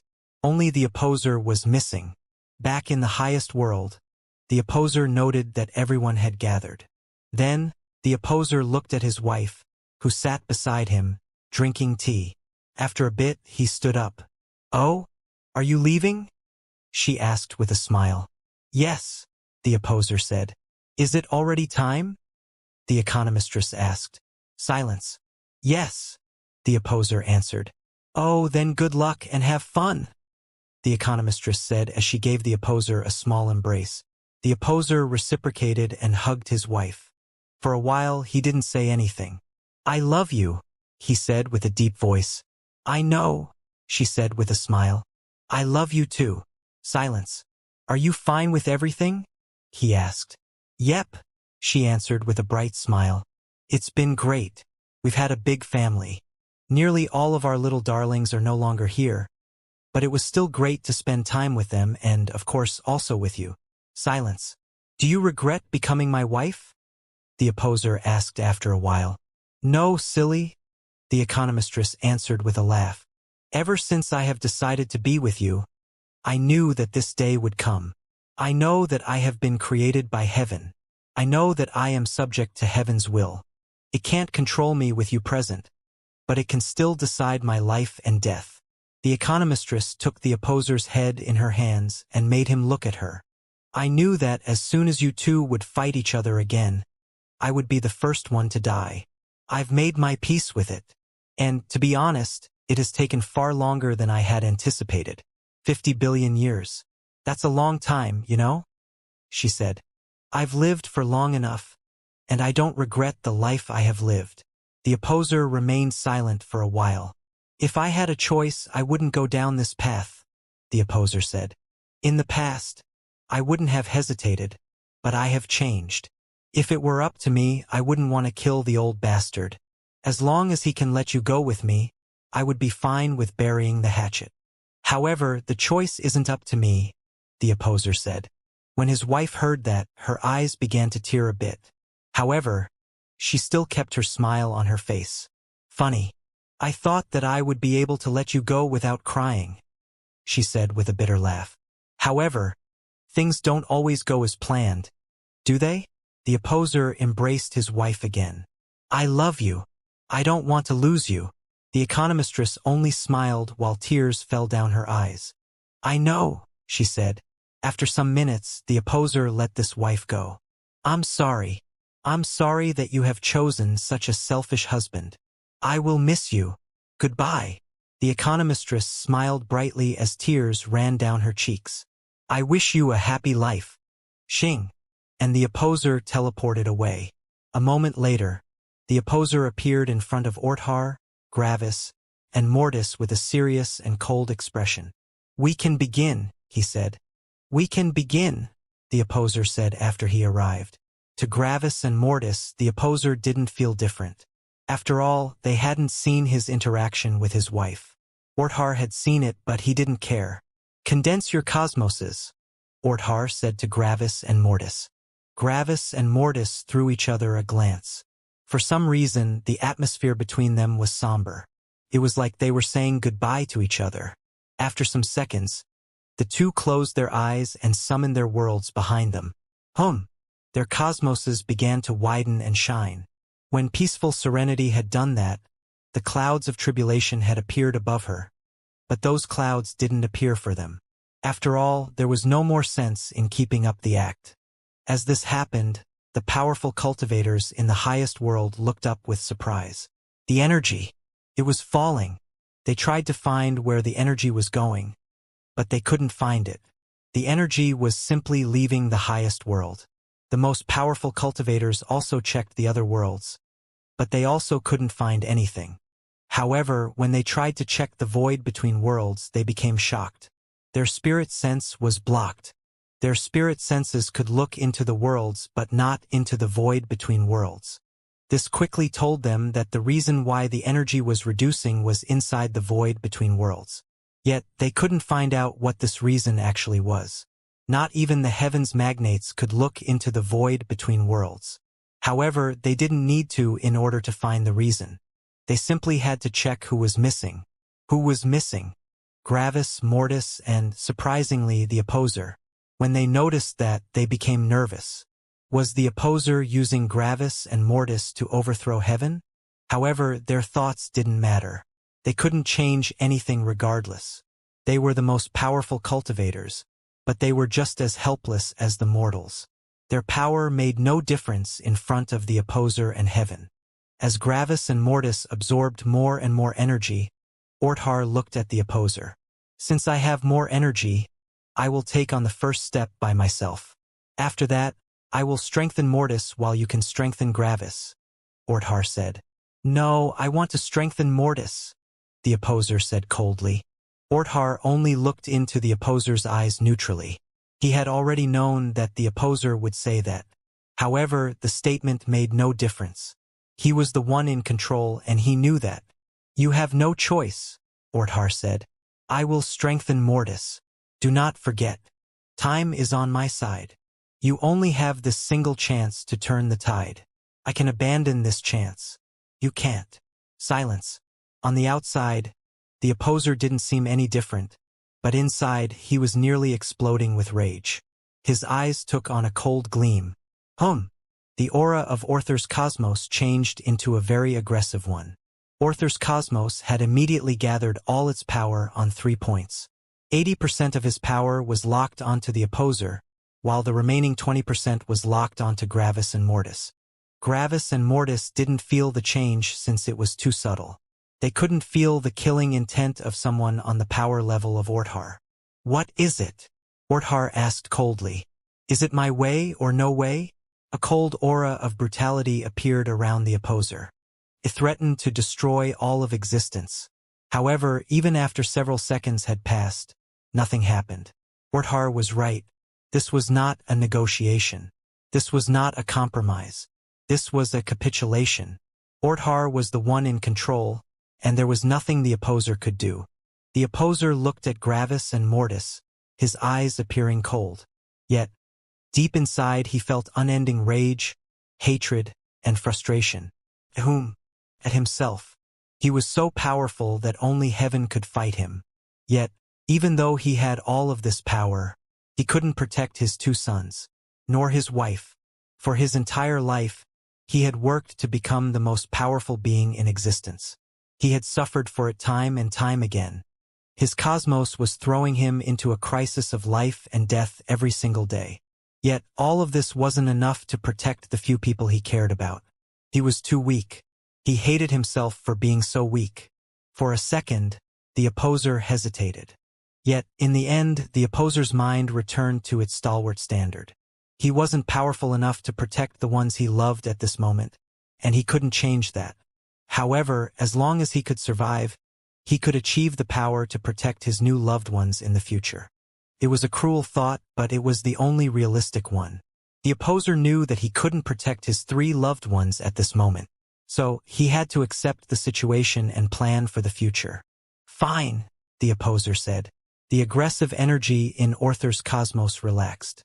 Good, Orthar answered. The two no longer spoke. Gravis and Mortis were concentrating on solidifying their cosmoses. They had to transform their cosmoses from their ethereal state into an actual physical state first. Only when their cosmoses actually existed could they work on building and changing them. Gravis and Mortis didn't react to the conversation between Orthar and the opposer. Had the two of them kept their conversation a secret? No. Why? Because it didn't matter. It had never mattered.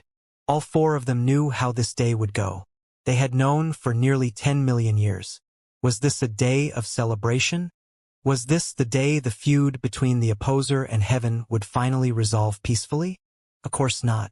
Anyone that had seen Orthar just now probably realized one thing. Orthar was not the suppressed one.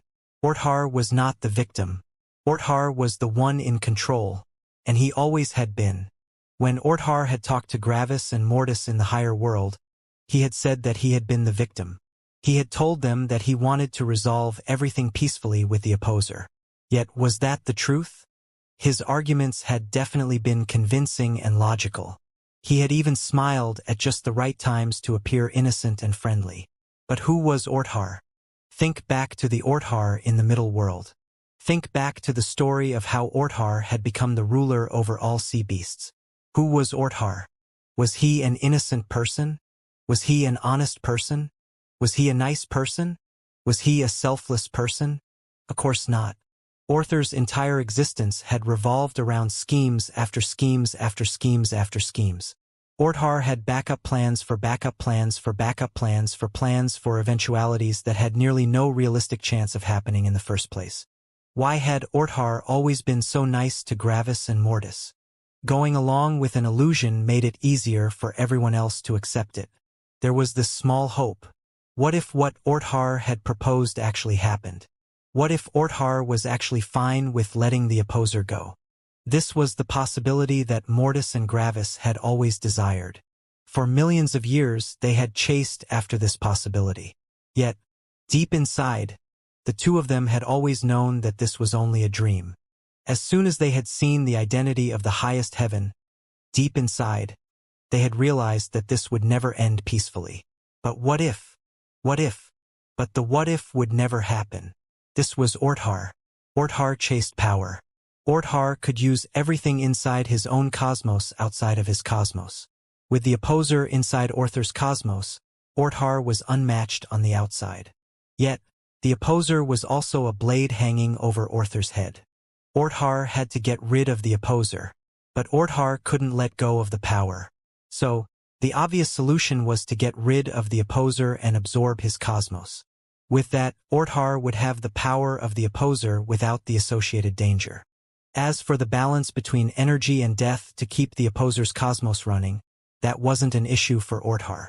Orthar only had to err on the side of death.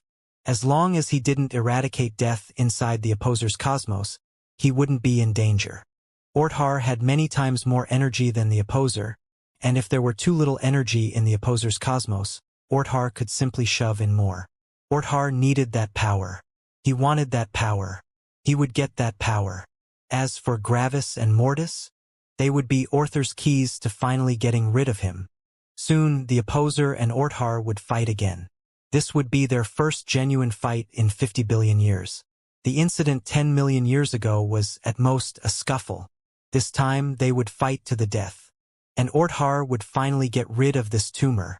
When Gravis and Mortis were finally done with condensing their cosmoses, the energy of the highest world had dropped by over 90%. This wasn't even enough to create another heaven's magnate. The powerful cultivators fell into a panic. Their energy, their god stones, their god crystals, their law comprehension areas, everything had been weakened to an insane degree. What were they supposed to do? As the highest world fell into a panic, Orthar looked at Gravis and Mortis, who had just opened their eyes. "Throw your cosmoses into the primordial chaos," Orthar said. Gravis and Mortis did just that. Just like peaceful serenity's cosmos, their cosmoses flew into the distance and seemingly vanished. They had left the reality in Orthar's cosmos. Gravis and Mortis' eyes closed as they fully concentrated on their cosmoses. Their perception entered their cosmoses, and it would remain there. These were their new bodies. Their old bodies were only extensions of their selves. For the first time, Gravis and Mortis managed to see the primordial chaos in its full glory without anyone interfering. Gray. It was gray. Everything was gray. Nothing moved. It was all just lifeless and silent. However, just like the snowfield made of zero blaze, the silence hid a great danger. Gravis and Mortis could feel three kinds of forces: energy, death, and something else. Normally, as soon as energy and death came into contact with each other, they would cancel each other out in a violent explosion of brutality. However, inside the primordial chaos, energy and death didn't truly interact with each other. Why? It was the third force. Gravis and Mortis didn't know this third force, but based on what it was doing, the name balance would be appropriate. Balance was the bridge between death and energy. Death couldn't interact with energy peacefully. Death could interact with balance peacefully. Energy could interact with balance peacefully. So, as long as death and energy only interacted with balance, they wouldn't come into contact with each other. Balance was the force that allowed the primordial chaos to exist. Without balance, at least one of the two forces would completely vanish from existence. However, there was no inherent power in the primordial chaos. As long as it remained balanced, it was harmless. So, why was primordial chaos so dangerous to every living being? Well, if primordial chaos came into contact with pure energy, which was basically everything inside a cosmos, the balance would tilt. There wouldn't be enough balance to isolate all that additional energy. The additional energy would touch death, and both of them would explode into brutality. So, if primordial chaos managed to seep into a cosmos, all the death inside it would react with the energy in the cosmos, creating an explosion of brutality. That left the remaining energy, which had previously balanced the death inside the primordial chaos. That remaining energy would be transformed by brutality and would violently tear everything apart around it. In summary, if primordial chaos came inside a cosmos, this would happen: energy of cosmos touches primordial chaos. Energy of cosmos and death of primordial chaos would explode into brutality, destroying a vast space of reality. The remaining energy of the primordial chaos would violently extend outward, throwing the laws and other parts of the cosmos into disarray. Lastly, the explosion of primordial chaos could start a chain reaction, which would expand out of the cosmos, creating more explosions of brutality around the cosmos until it eventually stabilized again. The same would be true if a heaven's magnate entered the primordial chaos. Since they were still made of energy, they would provoke the same reaction. So, how could cosmoses survive in the primordial chaos? Balance. The filter that isolated the primordial chaos from a cosmos was made of balance. That's right. Comprehending the law of the cosmos meant comprehending balance. That was also why it had been so easy to comprehend the law of the cosmos for Gravis. Gravis knew what death was. Gravis knew what energy was. He only had to find a way to keep them apart. Now, with that knowledge in mind, a particular question would pop up. Was it possible to make a cosmos with all three forces? No. The property of energy was the very thing that allowed life to flourish. Since primordial chaos also involved death, it became impossible to reliably transform it into a solid and permanent state. Additionally, as said previously, balance had no inherent power. Because of that, the most powerful cosmos one could create was the very cosmos the opposer had. A cosmos involving energy and death but no balance. When Gravis saw the primordial chaos, he was surprised. It was so simple. Gravis had expected to gain many more insights as soon as he laid eyes upon the primordial chaos. After all, it was the primordial chaos. It was the very basis for everything. Yet it was so simple. There were just three components. That was it. And Gravis already knew all three of them. After looking at the primordial chaos for a while, Gravis focused on his cosmos, or more accurately, himself. Gravis was now his cosmos. They were the same thing. His cosmos was his new body. What did his new body look like? At the moment, Gravis was a black sphere with only an incomparably minuscule spot of light. That spot of light was Gravis' first world. It was his embryo. It was his seed. This was the blueprint for all of Gravis' future worlds. What did it look like? It was identical to Orther's world. Gravis had comprehended all the laws in Orther's world, and all these laws had been incorporated into his cosmos. Therefore, Gravis' first world was identical to Orther's worlds. Focus on the world you want to create, Orthar told Gravis and Mortis human bodies. When you have created the embryo on which you will base your entire future cosmos, we will begin the strengthening process. Gravis and Mortis heard Orthar. Out of habit, Gravis looked at Mortis and Mortis did the same.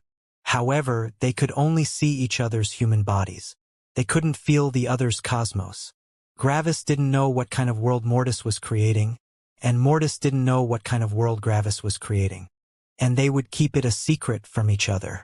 After looking away again, Gravis closed his eyes and focused on his cosmos. He began to change the laws inside his new cosmos. Gravis didn't look forward to this process. Gravis focused on his tiny world. It was barely a couple million kilometers big, which was incomparably tiny to Orther's worlds. However, this was only an embryo. As Gravis looked at his world, he felt the sheer power he had over everything. No wonder Orthar could defend himself against the opposer while he was inside his cosmos. Gravis could freely control the very laws that made up his cosmos. If there were someone inside his cosmos, they wouldn't be able to use the laws in their surroundings as long as Gravis didn't allow it. They would need to summon the laws of their own cosmos and invade Gravis' cosmos. However, they could only bring so much power over at once, and Gravis had access to all his power at any given time. It would be like Gravis' opponent would only be able to unleash 5% of their power at a time while Gravis could unleash everything at once.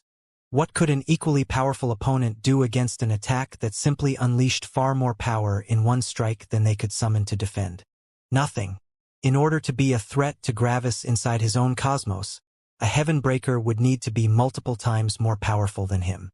Only when Gravis finally assumed the mantle of a heaven did he finally realize how powerful his father actually was.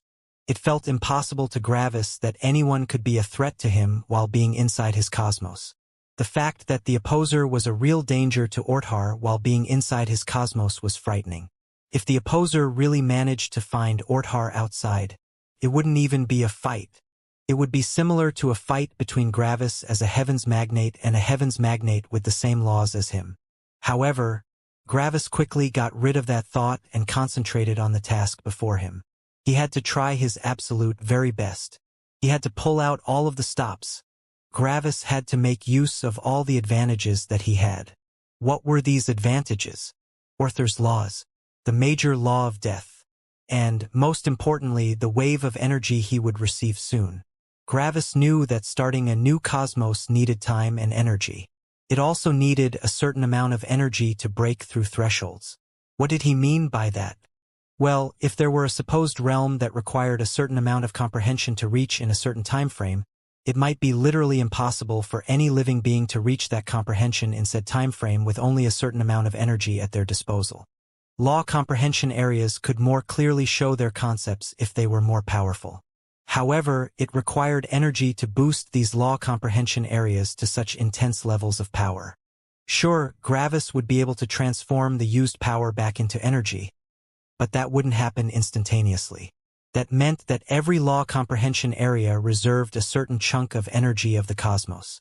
If the law comprehension areas were too powerful, there might not be enough energy in the atmosphere. If the law comprehension areas were too weak, the cultivators might not be able to perceive the laws. On top of that, living beings required spirits, and the more powerful a spirit was, the more clearly it could perceive its surroundings. Of course, a more powerful spirit also required more energy to create. It was an infinitely precise process of balancing nearly infinite different usages of energy. For a mortal, this was impossible to comprehend. For a cultivator, this was impossible to manage. Only someone that had grown more and more powerful and more familiar with the laws would be able to implement such a complex thing. A heaven breaker that managed to reach that realm in a less complex cosmos wouldn't be able to manage all of these tiny things without throwing their cosmos out of balance. One mistake and the infrastructure of energy would break down. Nearly all the lives in their cosmoses would die, which would require the heaven breaker to start from scratch again. It was incomparably difficult to reach the realm of a heaven breaker inside Orther's cosmos due to the complexity of all the laws, but exactly that challenge allowed Gravis to deal with the complexity of creating such an intricate and powerful cosmos. Lots of times, cultivators believed that the ancestor was the most powerful. The first cosmoses had to be the most powerful cosmoses, right? After all, they had existed the longest and they were the first. Yet that was not correct. In fact, the newer and younger the cosmos, the more powerful it tended to be. Why? Because the new cosmoses built upon the complexity and power of their superior cosmoses. Many times, an even more powerful cosmos was born from that. And Gravis wouldn't be different. In order to fight his destiny, he needed to increase the power of his cosmos as much as possible. The cost didn't matter. The first thing Gravis did was to change the laws of matter. Gravis didn't like the hierarchy between pure and complex materials. In his opinion, it was better that pure and complex materials were on the same level. Instead of a complex material inheriting both positive qualities of a pure material, Gravis would change it so that the complex material would be an average of the two pure materials' positive qualities. There wouldn't be a dividing hierarchy between the two categories of materials. There would only be different strengths and weaknesses. All thinkable strengths, weaknesses, and uses for materials shot through Gravis' head, and he added plenty of materials that had these strengths and weaknesses. Gravis also changed the soft, medium, and hard parts of the material laws to gaseous, liquid, and solid. He found it infuriating that solid things, such as leather and bark, were in the medium material laws and not the hard ones. Then Gravis changed the primordial force laws. Gravis fused space and time into the same concept called spacetime. Then Gravis made gravity related to mass. After that, Gravis focused on the elements. He kept the elements that Orthar had used except for one. Gravis shoved the wood element out of the elemental category and put it into the life category, together with the other soul laws. Then, Gravis split up the water element into water and ice. Yes, they essentially were the same thing, but Gravis wanted to split them apart regardless due to their different uses.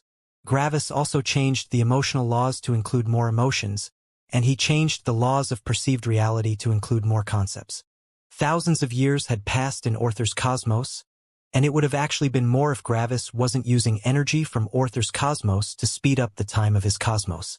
This was what Orthar meant when he said that he would help both of them on the first step. When Gravis was done, he focused on the last aspects of the laws. This would be where things would change. Gravis added a fusion of energy and death into life laws. The creation of death-based life forms with the support of energy would become possible to comprehend for the normal living beings. Gravis had to go all in. After a long time, Gravis was finally finished with the laws. That last part had taken way too much time, but it was necessary. Then Gravis focused on the embryo of his small world. He willed for life to exist, and life began to exist. Gravis willed life to take on certain shapes in the beginning. He had chosen his targets that would increase his power. However, he would make the life in his cosmos different from Orther's cosmos. What was Gravis' chosen life form? Black demons. Black demons would become the life forms with spirits, and they would be the life forms that would have the most impact on his power in the future. Gravis made no humans. Black demons would become the only sentient beings inside Gravis' cosmos. Then, Gravis created the beasts. However, in comparison to the beasts in Orther's cosmos, Gravis didn't allow these beasts to reach a conscious state. These beasts would only receive a rudimentary ability of communication, and they wouldn't have the intelligence to even comprehend the easiest laws. In Gravis' mind, Orthar had gone soft with the beasts. By giving them sentience later, Orthar was wasting energy while bridging the divide between human and beast. Not in Gravis' cosmos. In this cosmos, beasts and black demons would be separated by an unbridgeable gap of sentience and self-awareness. However, in exchange, Gravis gave the beasts a far more powerful physical body and a bloodline-based law comprehension system. The beasts could consume other living things to further their own law comprehension. Their law comprehension and their abilities would fully stem from their own blood. The more laws their blood had and the more powerful it became, the more the beasts could control the laws in their surroundings. The beasts wouldn't know how the laws worked, but they would gain the ability to use their powers regardless. With all of that, beasts wouldn't need time to grow powerful. They would only need battle.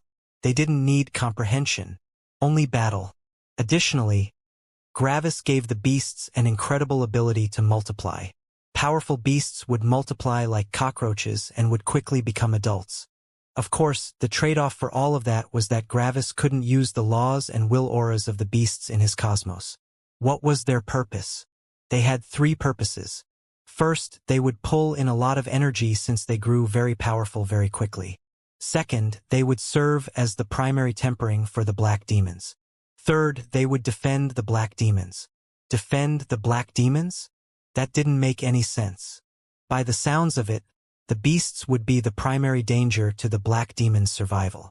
So what would the beasts defend the black demons from? Gravis created the beasts and black demons on the outskirts of the world.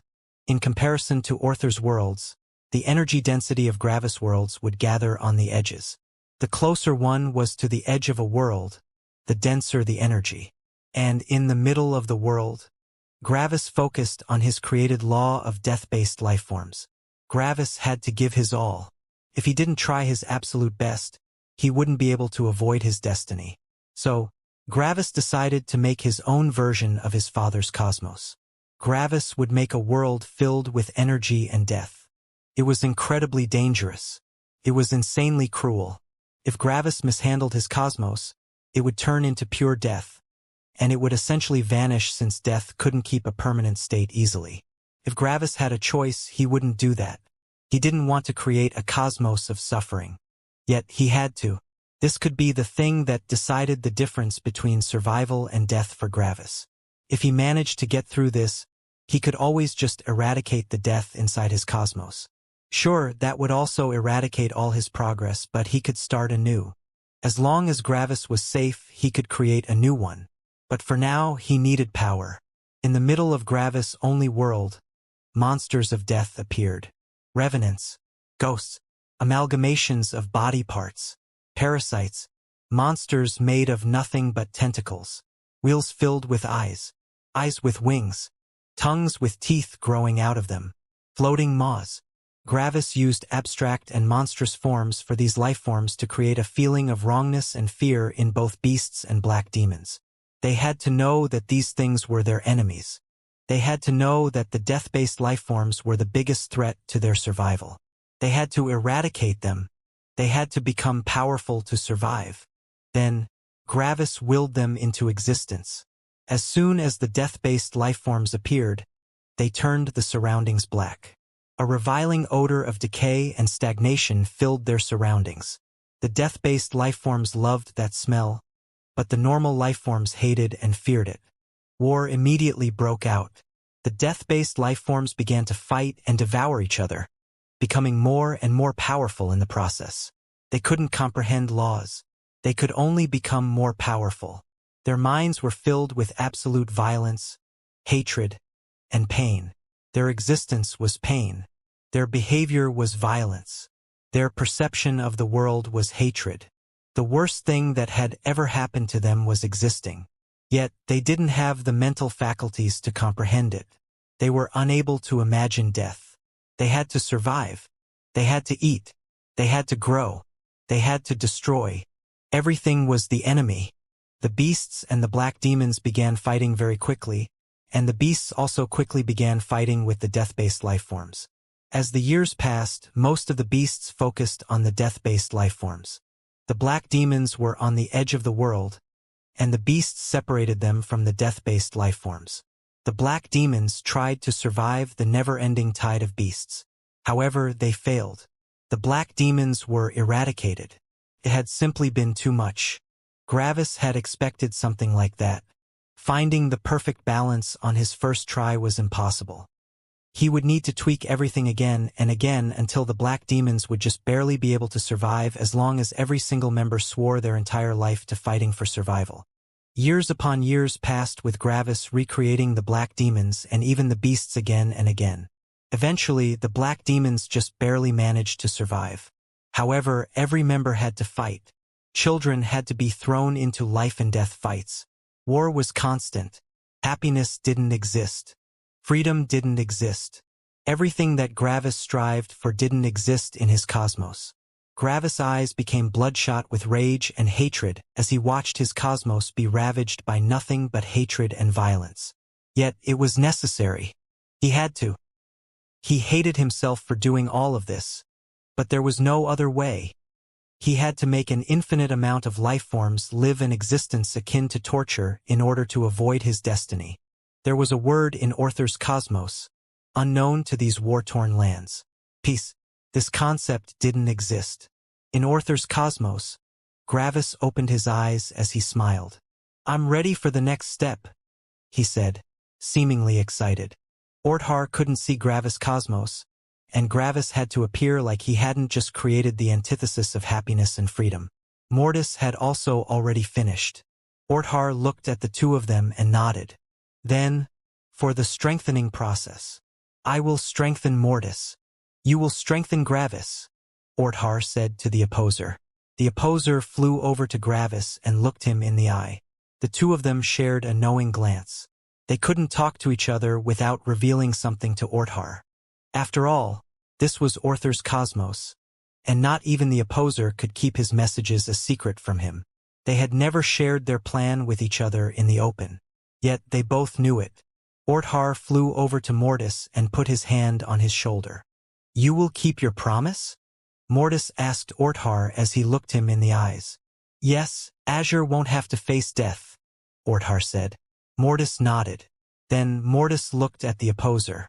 "Can you look out for Azure?" Mortis asked. "You are my son," the opposer said. "I will protect her with all of my ability. This is the least I can do." Mortis also nodded. Then Mortis looked at Gravis. Gravis looked back. "I'm sorry," Mortis said with a shaking voice. Gravis felt his heart fall into a pit of despair.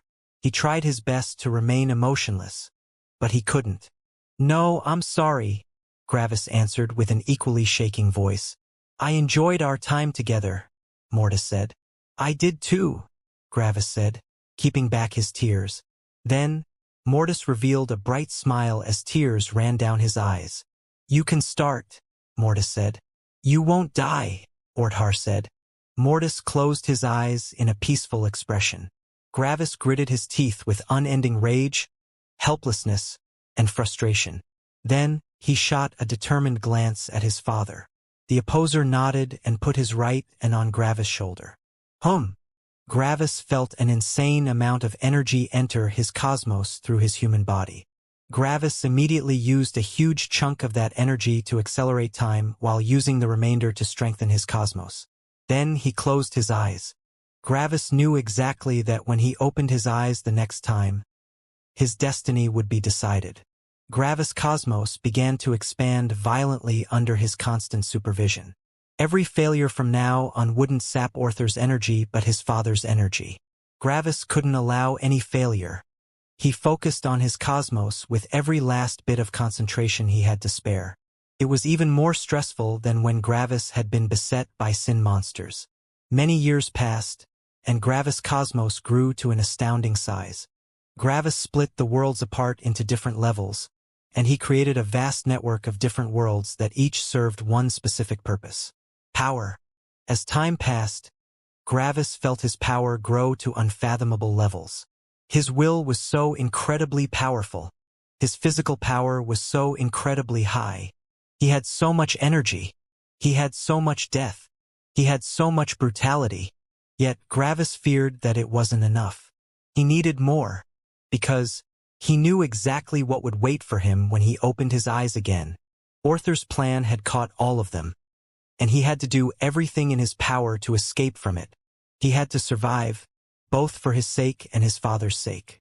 What would happen? How had all of this begun? What had been Arthur's plan? Well, it all started with the incident in the lower world, when Gravis had become the manifestation of lightning. Back then, if Gravis had been allowed to grow, the opposer would have been able to maybe grasp victory. However, the opposer had informed Orthar. When Orthar had seen that, he had immediately changed the laws. It would be impossible for such a scenario to happen again from now on. However, at the same time, Orthar had come up with a plan. Arthur's intelligence and ability to plan were unparalleled, and he had immediately created a terrifying and complex plan. When Orthar had recreated Gravis, he had changed the laws of his cosmos to accommodate the opposer's wishes. The opposer had seen nothing wrong with that. After all, he could see the laws in Arthur's cosmos. However, the crux to Arthur's plan hadn't been in the laws inside the cosmos but in his own spirit. Orthar had changed his personal lightning over the years following that incident. From that moment onward, Gravis had been Arthur's tool to finally get rid of the opposer. However, Gravis had to reach supreme power first. When Gravis was a kid, he had been Arthur's tool to infuriate the opposer, and when Gravis was older, he had been Arthur's tool to kill the opposer. And everything hinged on Gravis' new state of existence. What had been Arthur's plan? Well, Orthar had changed his personal lightning to no longer be its own law. Instead, Orthar had changed his personal lightning to be himself. Yes, just like Gravis, Orthar was now one and the same with his personal lightning.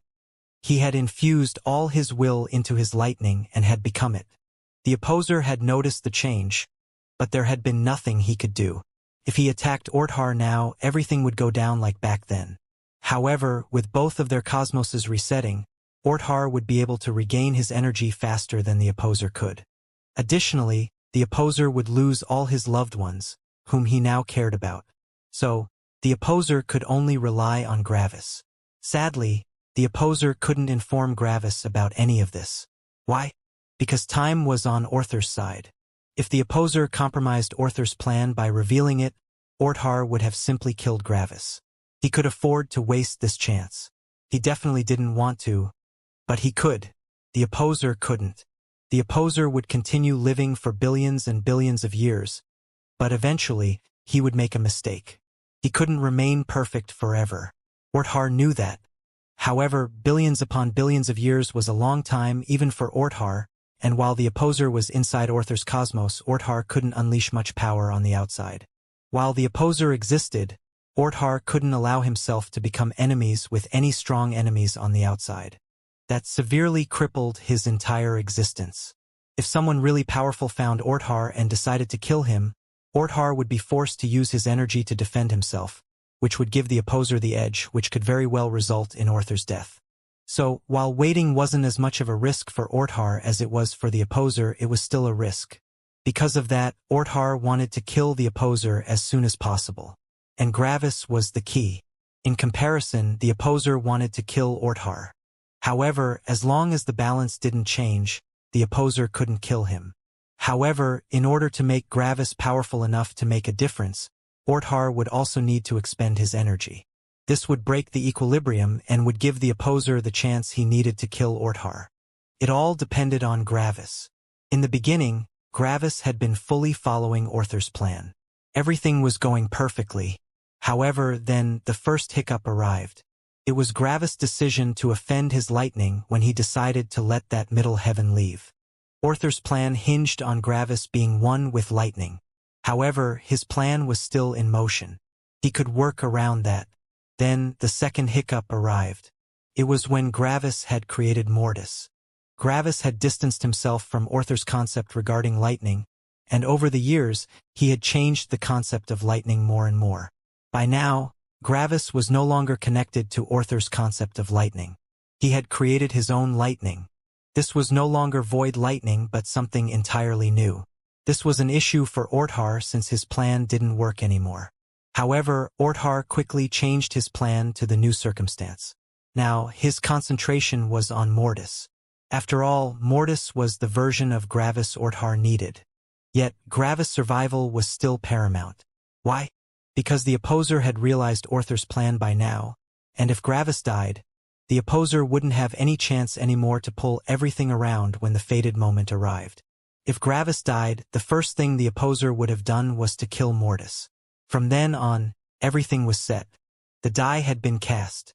The incident with the Gate of Death? Irrelevant. It didn't make a difference if they comprehended the law of death or not. For the last couple of million years, all four of them knew what would happen. Yet there was nothing they could do. The opposer, Gravis, and Mortis were all on the same side. But Orthar was still the one in control. Refused to become powerful? Orthar wouldn't mind. Time was on his side. Fight him early? Their power would be too weak to make a difference. Refuse to go along with Orther's plans? Orthar and the opposer would fight, which would result in Gravis and Mortis deaths, returning everything to the beginning. If they lost, Orthar would win. If they refused to play, Orthar would win. If they got a draw, Orthar would win. They could only win if they played Orther's game and won. They had to play, and they had to play by Orther's rules. Sadly, playing by Orther's rules meant having a minuscule chance of victory and committing certain sacrifices. What was this certain sacrifice? Well, based on Orther's original plan, Gravis was one with lightning, and Orthar was one with lightning. Yet, Orthar had lived for far longer than Gravis, and his will was also infinitely more powerful. So, if Gravis got hit with Orther's lightning, he would become Orthar. Orthar would essentially assimilate Gravis into his being. However, since Gravis was no longer one with Orther's lightning, the target had become someone else. After uncountable years had passed, Gravis felt it. It was time. He was now able to keep up with Orther's and the opposer's speeds. It had begun. Gravis quickly opened his eyes and looked at Mortis. Or, more specifically, Orthar. Mortis had died. Mortis was now Orthar. Mortis had known that this would be his end for millions of years. What had been the signal that everything had started? It had been Orthar. Orthar had launched an attack on Gravis. However, the opposer had quickly intervened and stopped the attack, becoming injured in the process, but at the same time, the opposer had launched an attack on Mortis. Of course, Orthar had been prepared, and he used a huge amount of his personal lightning to block the attack. The opposer had been injured, but Orthar had lost a lot of energy. This was the trade. None of them had come out on top. At the same time, Mortis shot at Gravis. He was now Orthar, and he was crackling with Orther's lightning. As soon as Gravis opened his eyes, he acted. The death inside his cosmos clashed with the energy, reducing the density of both of them. However, the resulting brutality was funneled out of his cosmos and traveled through his human body into his saber. Gravis had already created his own saber made out of his own laws and being. As brutality washed over Gravis, time seemingly slowed down as Gravis felt infinite energy enter his being. While all of this was happening, the highest world also fell into an apocalypse. All heaven's magnates had suddenly turned into pure energy. Of course, that included the economistress. She had known of her fate. As soon as her husband and Orthar clashed, she would be converted into energy by Orthar. If the opposer tried to stop that, Orthar would be able to gain the upper hand in the battle, which would result in both of them dying. Sadly, this was her fate. Of course, Zero's essence, Master Linus, Heavenly Senior, the Black Magnate, and even Child of Heaven had also been converted into energy. There were no more heaven's magnates in Orther's cosmos. The energy density in the highest world climbed to a level never seen before, but it quickly shrunk again as it got converted into pure power by Orthar. As Orthar and the opposer clashed for the first time in forever with their full powers, all the worlds felt the impact. The lower worlds, middle worlds, and higher worlds were reduced to nothing. Orthar couldn't spare the effort to protect them. He could only protect the highest world to some degree. Yet, even the highest world felt its laws be thrown into chaos as an uncountable number of lives were ended. Only the strongest ancestral gods and divine gods managed to survive the impact. All other life had vanished. At the same time, Orther's cosmos began to shrink rapidly as he converted his reality into pure power.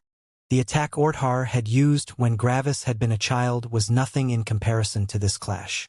Back then, the opposer and Orthar had only lightly shoved each other. This time they were attacking with the intention to kill.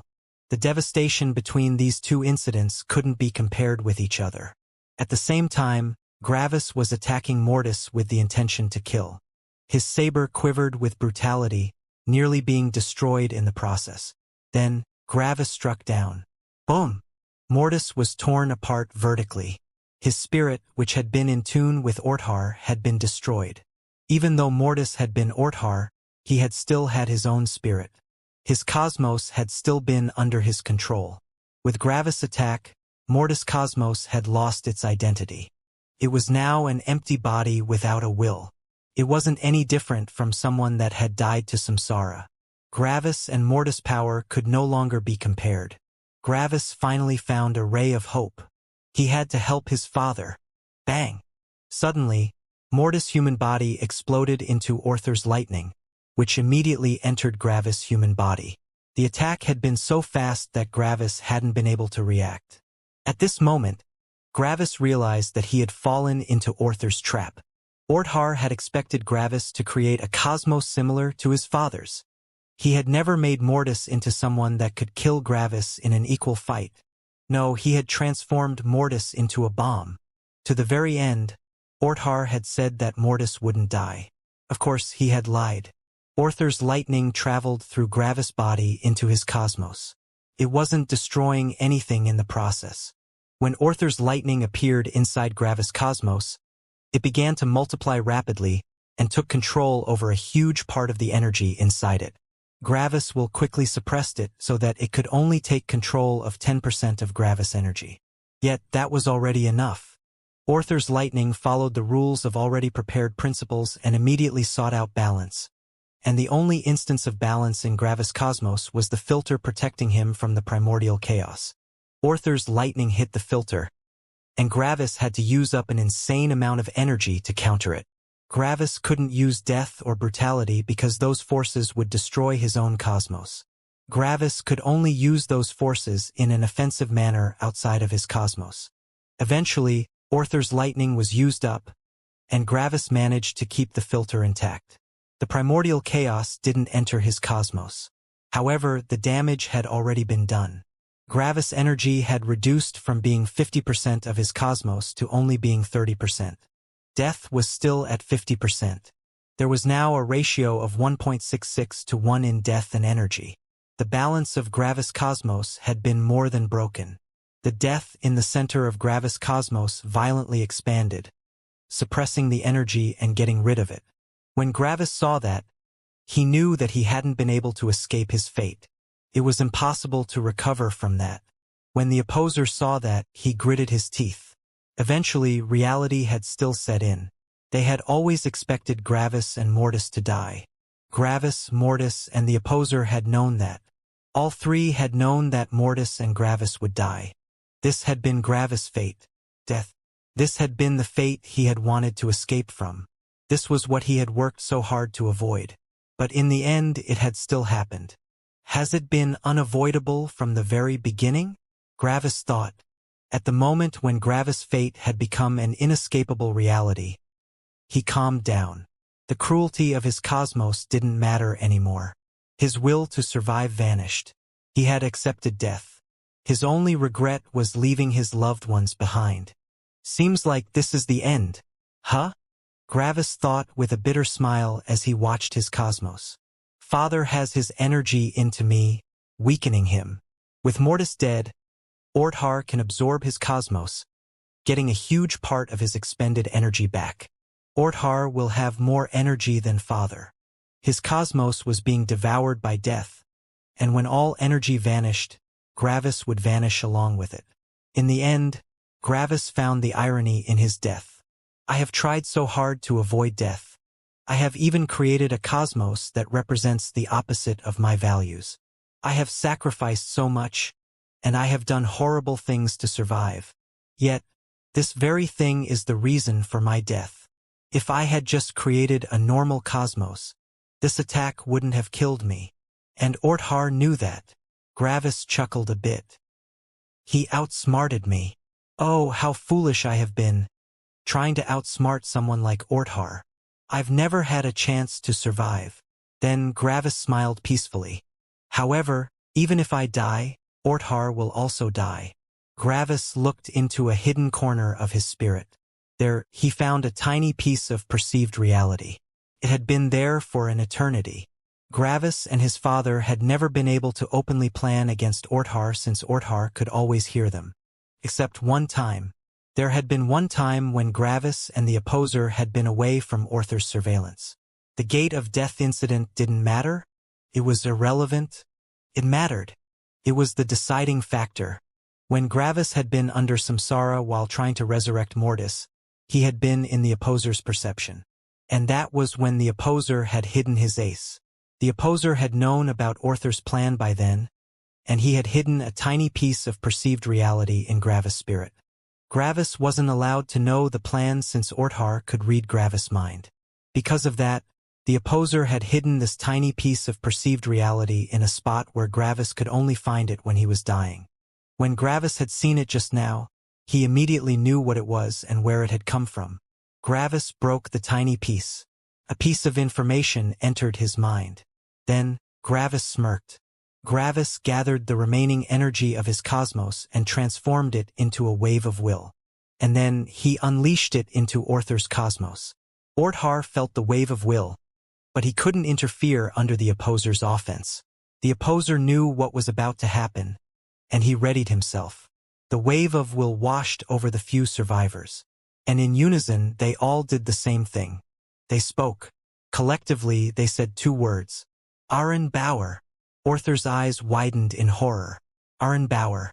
The opposer smirked. Or more precisely, Aaron Bauer smirked. Meanwhile, Gravis closed his eyes as death overtook his cosmos. Gravis turned into pure death and vanished. He no longer existed. He had died. The combined shout of all the living beings with their spirits exited Orthar's cosmos through his spirit, entering the infinity of primordial chaos. An infinite place away, a small cosmos, half black and half white, vanished. In an instant, it appeared inside Orthar's cosmos. And then it combined with it. The cosmos began to shake and quiver. Space was expanding. The single world of the opposer's cosmos fused with the highest world. The opposer's cosmos was smaller, but since he had put everything into a single world, it was still barely comparable to the size of the highest world. The highest world became bigger. The laws were thrown into disarray as new laws clashed with them. Some of the laws vanished. Some of them fused. Some of them broke apart into new laws. In the end, a mess of laws appeared. The cultivators in Orthar's cosmos lost a huge chunk of their laws. Nearly 50% of the laws they had comprehended over their entire lives had become unusable. In their place, new laws appeared which they knew absolutely nothing about. And in the expanded space, new lands appeared. They were pure black. When the opposer had heard his name, he had banished nearly all of the energy from his cosmos, creating a nearly pure land of death. There was much more energy in Orthar's cosmos, and the opposer had to give the cosmos enough death to throw everything into chaos. The harder it was to comprehend the current situation, the better the opposer's chances.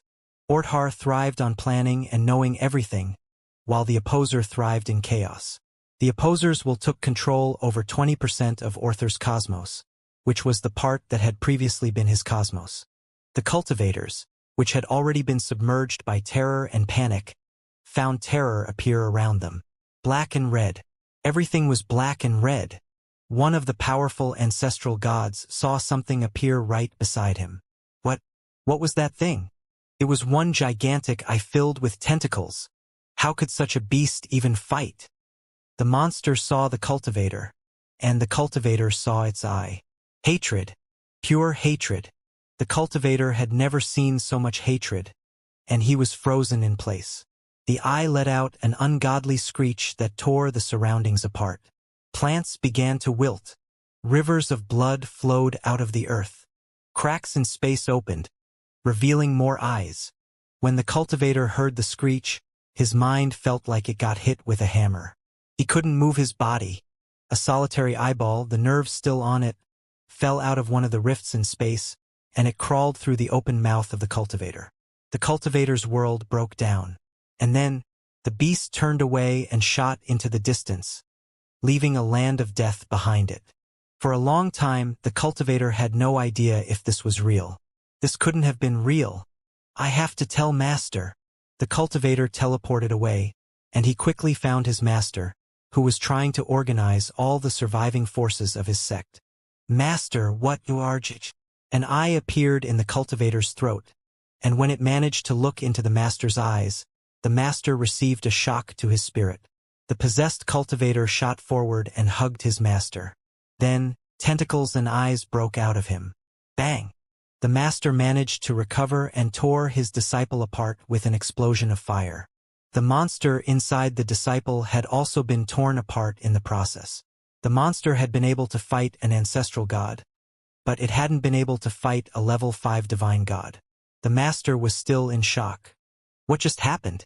However, he was quickly thrown into an abyss of despair as he felt something approach. His true law of danger was shouting at him. He was going to die. A shadow appeared. It was over 30 meters tall, and it seemingly only consisted of a black cloak worn by gray mist. This power. It had so much power. The master knew he couldn't fight it. The monster extended its misty hand towards the master. Bang! An ethereal wave of heavenly wind shot past the spot the hand had just been. The monster quickly transformed into mist and traveled at insane speeds towards the new arrival. The new arrival activated the remaining laws he knew as he fought the misty wisp, which turned into its cloak form again and again. Whenever the cultivator got touched, his skin began to age and vanish, and the most terrifying part, it couldn't be healed. Bang! In the end, the new cultivator managed to destroy the monster, but it hadn't been an easy battle.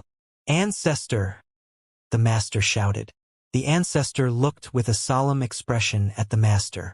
Gather everyone. We have to regroup and get hold of the situation, Manuel said. Yes, the ancestor was Manuel. His inability to comprehend the law of freedom had assured his survival. If he had known it, he would have already become a heavens magnate, and he would have been absorbed by Orthar. Manuel, everyone's being attacked by monsters, Orpheus shouted in panic as he arrived. You're better at planning. What do we do? Manuel immediately shot away as he listened to Orpheus' report. He couldn't waste any time.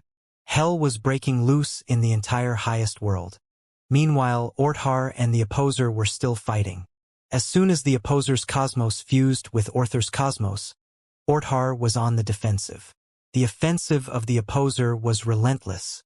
The opposer had always had a terrifying talent for battle, and he had lived for an eternity in absolute danger. Meanwhile, Orthar hadn't even nearly been under as much stress, and it was showing. With their powers nearly equalized, the opposer was pressuring Orthar to an unrecoverable degree. Orthar knew that he was going to die if he didn't do something. However, what was Orthar's plan? It was planning. So, did Orthar have a plan for this situation? Of course he did. However, Orthar had never wanted to let it come to this. Orthar's human body opened his eyes in a cosmos made of water and ice. Fire laws, lightning laws, earth laws, and metal laws didn't exist in this cosmos. The situation has occurred, Orthar told someone. Really? Wow, I thought it would never happen. The other person answered with a loud laugh. Hurry, I don't have any time. The reward is as discussed. Orthar shot back with anger. Ha ha ha. Great. I've always wanted to know the secret to your power. The man answered. I'll get the boys. We'll take care of the guy making trouble on your lawn. Who am I? Oh, my name's Gravis. Right, I died. Am I alive? I see. I have been recreated by death as only a will. I don't have a body. I don't have energy. I don't have a spirit. I'm just a will, huh? I really died, huh? The old Gravis has well and truly died. I am simply a recreation made of death. I am just like someone that has been resurrected with... Oh, I don't know the laws anymore. Death had recreated Gravis' will. Why? Because Gravis was to become the will of death. It had chosen him. Without a will, death wasn't able to plan and strategize. However, over an eternity of just flowing and existing, it tended to always make the correct path. After all, if it didn't, it wouldn't exist anymore. So, in this never-ending primordial chaos, where could one find death? Wasn't everything primordial chaos? Well, if death and energy were perfectly in balance, wasn't it obvious that if there were places made purely of energy, namely cosmoses, there would also be places made of purely death? Gravis was in such a place, the greatest gathering of pure death. As soon as Gravis had regained his memories minus the laws, he also realized death's goal, and the price he had to pay. There were 3 parts to the price. First of all, Gravis was disallowed from coming into contact with anything made of energy as long as he wasn't actively trying to destroy it. Second, Gravis' purpose as the will of death would be to destroy all the energy in existence. Third, and most painful of all, Gravis' existence would vanish from the perception of energy. Yes, the only thing worse than dying was to have never existed at all. As death would tear Gravis' existence out of energy, all affected realities would change and need to adapt. Time would return to before Gravis had been conceived, and the laws that would create him would be changed.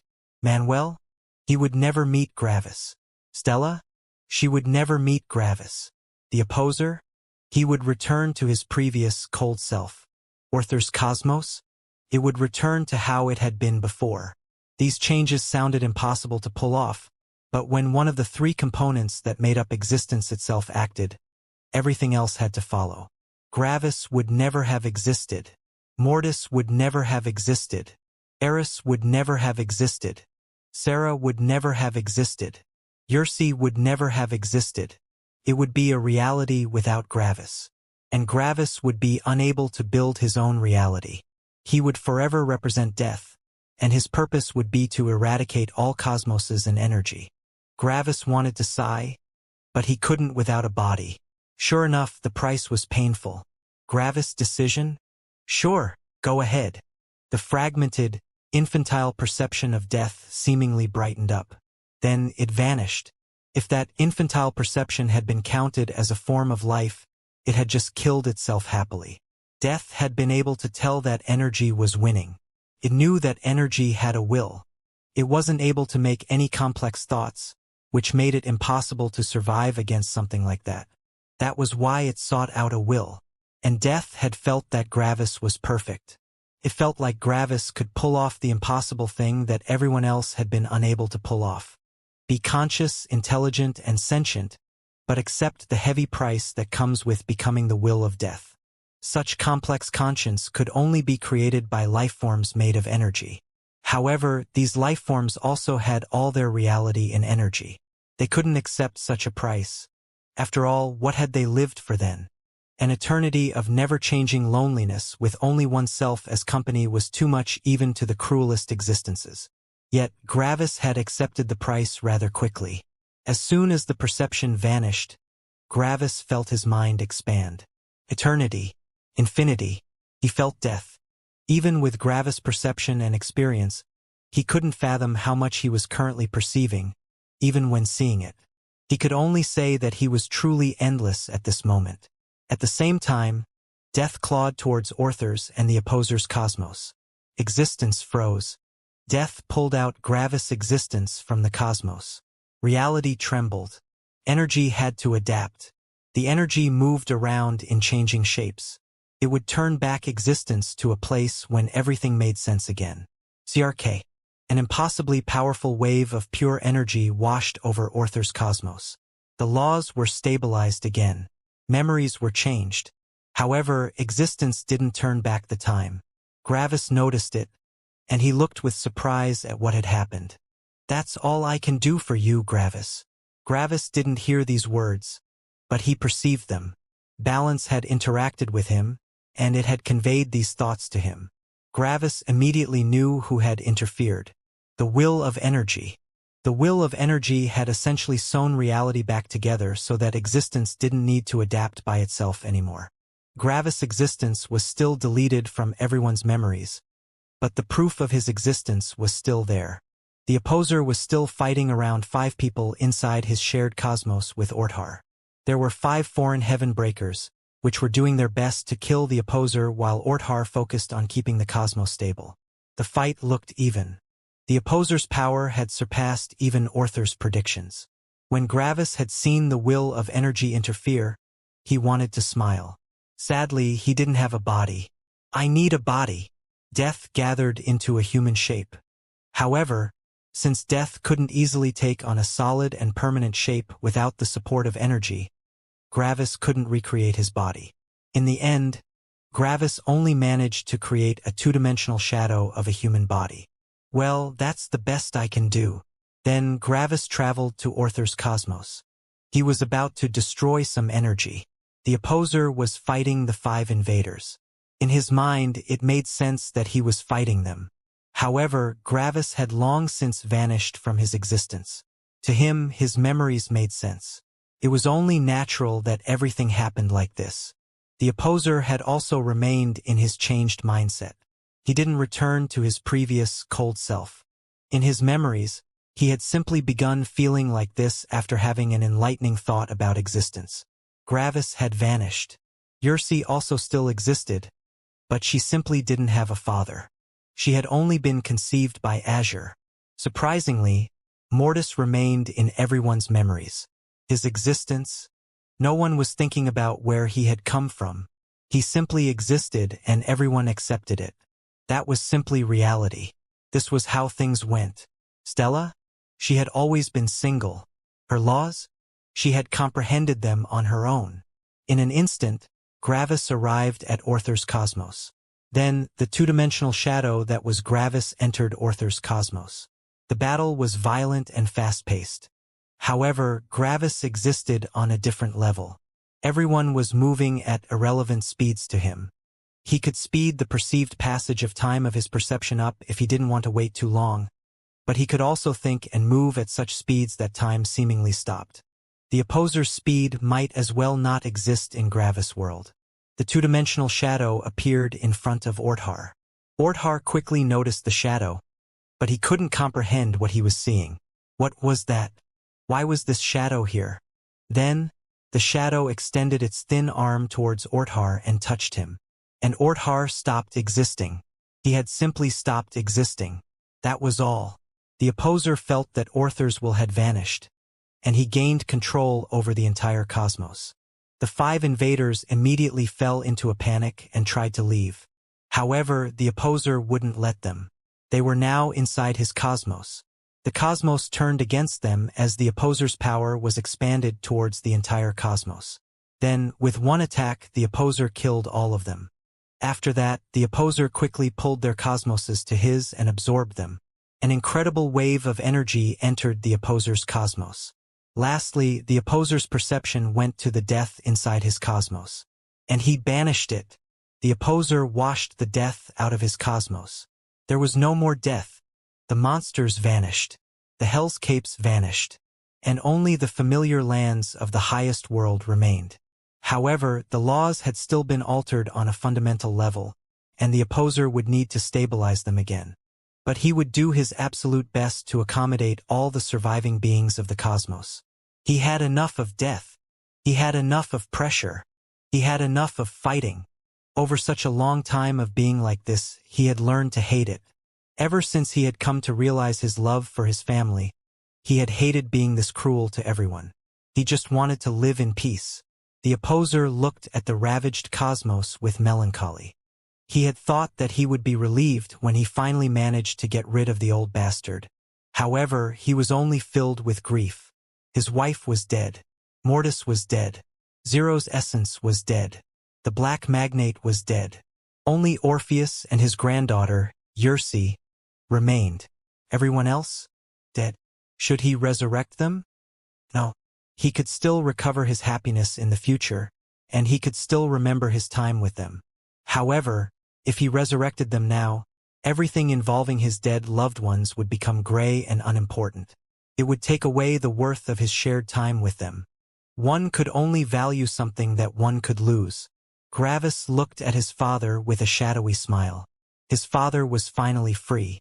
Gravis remembered the agreement he had made with the infantile perception of death.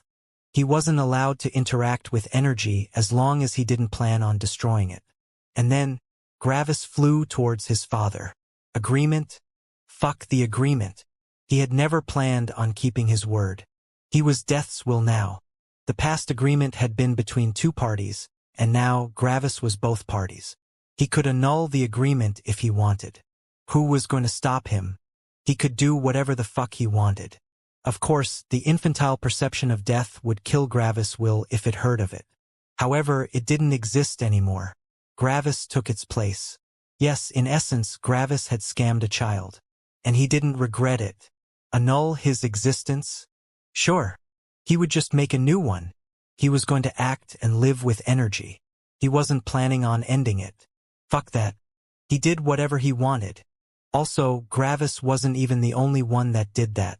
As if the previous perception of energy didn't want to destroy death. Yet it didn't. What did that mean? It meant that the current will of energy didn't want to destroy death. Just like Gravis, the current will of energy had scammed the original perception of energy. That was also why they had helped him. Why should they fight? There was no reason to fight. In an instant, Gravis appeared in front of his father in his shadowy form. The opposer noticed the shadow, and he attacked it.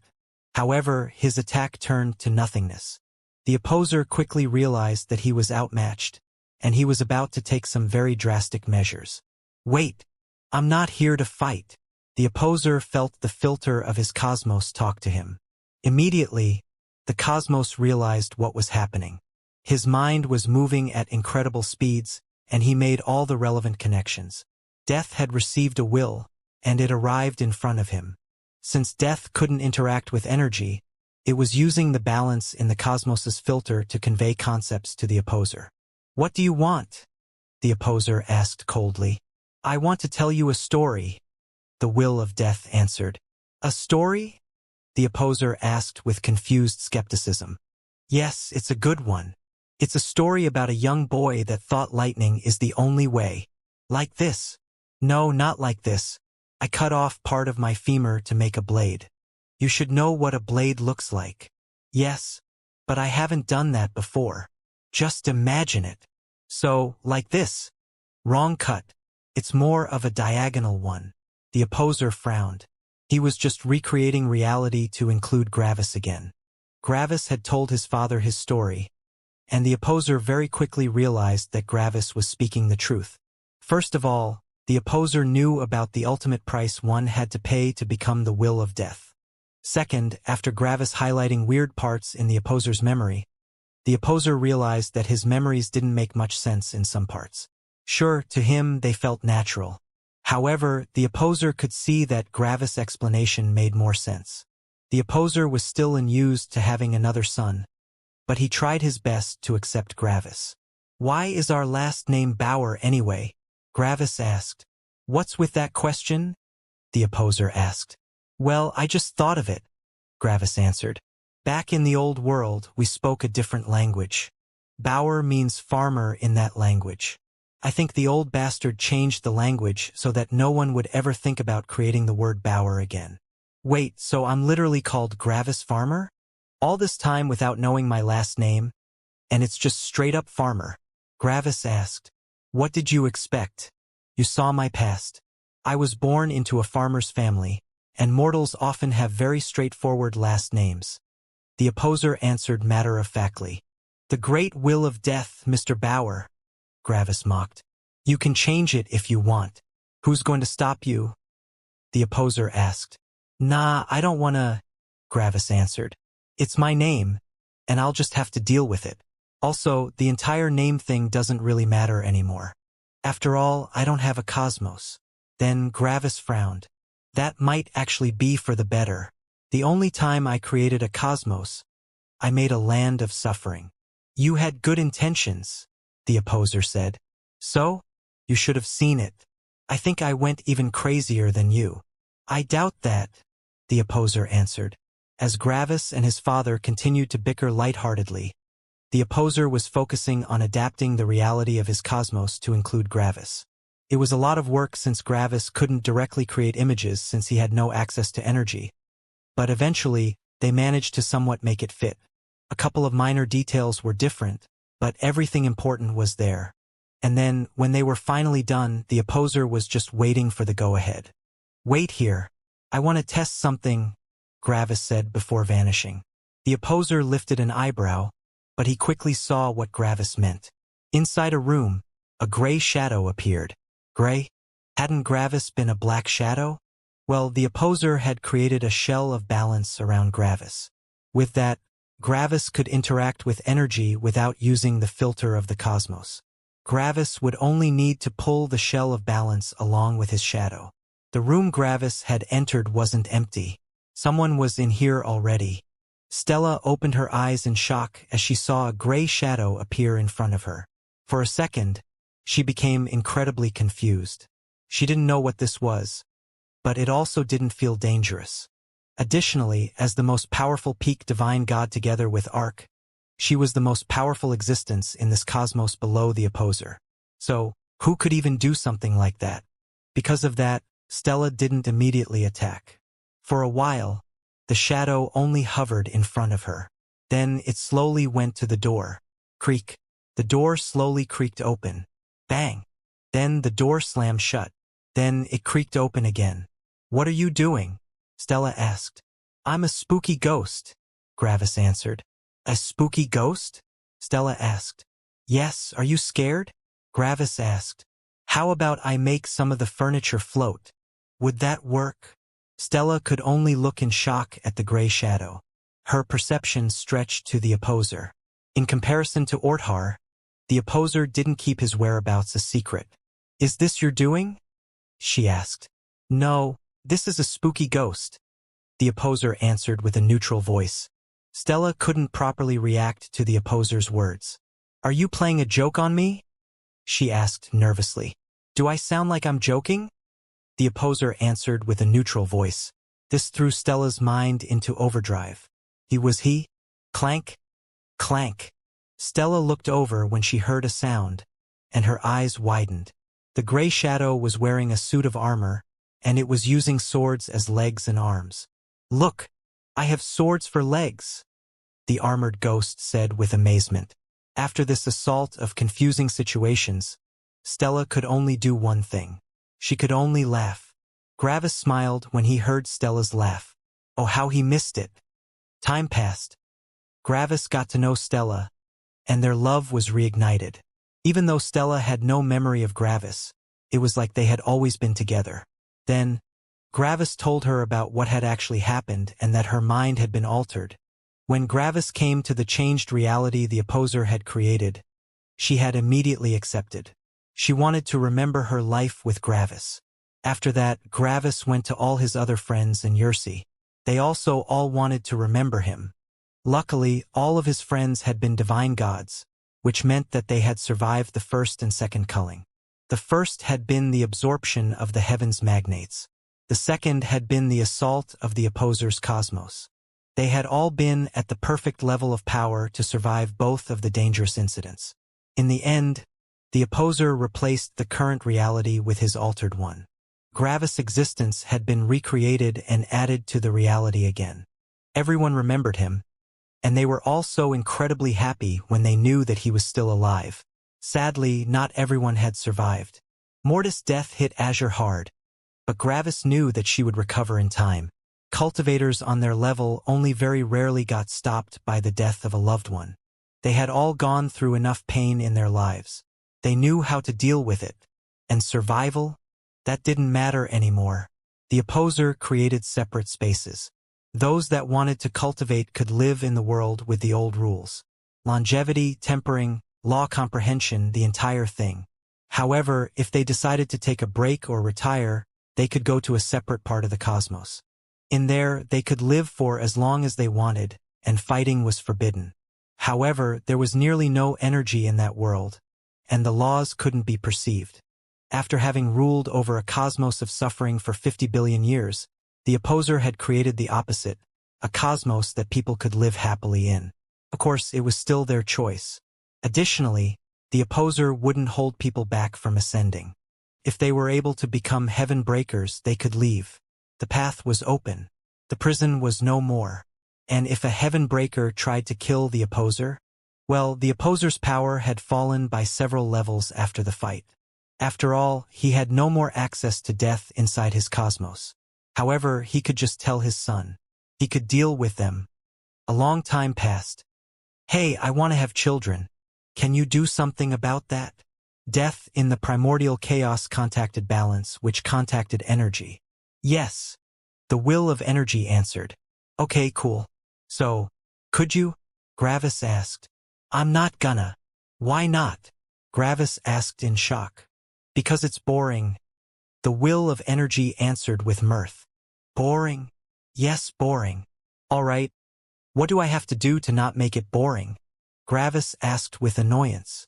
How about you find me in the very first cosmos? Of course, I won't allow cheating. You have to get through there on the old-fashioned way by going through all the cosmoses one by one. The will of energy answered. Are you serious? Do you know how long that's going to take? Gravis answered with annoyance. Yes, but that's the fun. Come on, you have an eternity ahead of you. Why not use a big chunk of that in a tour through all the cosmoses? In the end, Gravis could only sigh. You're probably right. You've been in this situation far longer than me. Oh, you have no idea. The will of energy answered with exasperation. I'm happy to finally have someone to talk to that's on my level. After a bit more talking, Gravis turned to Stella.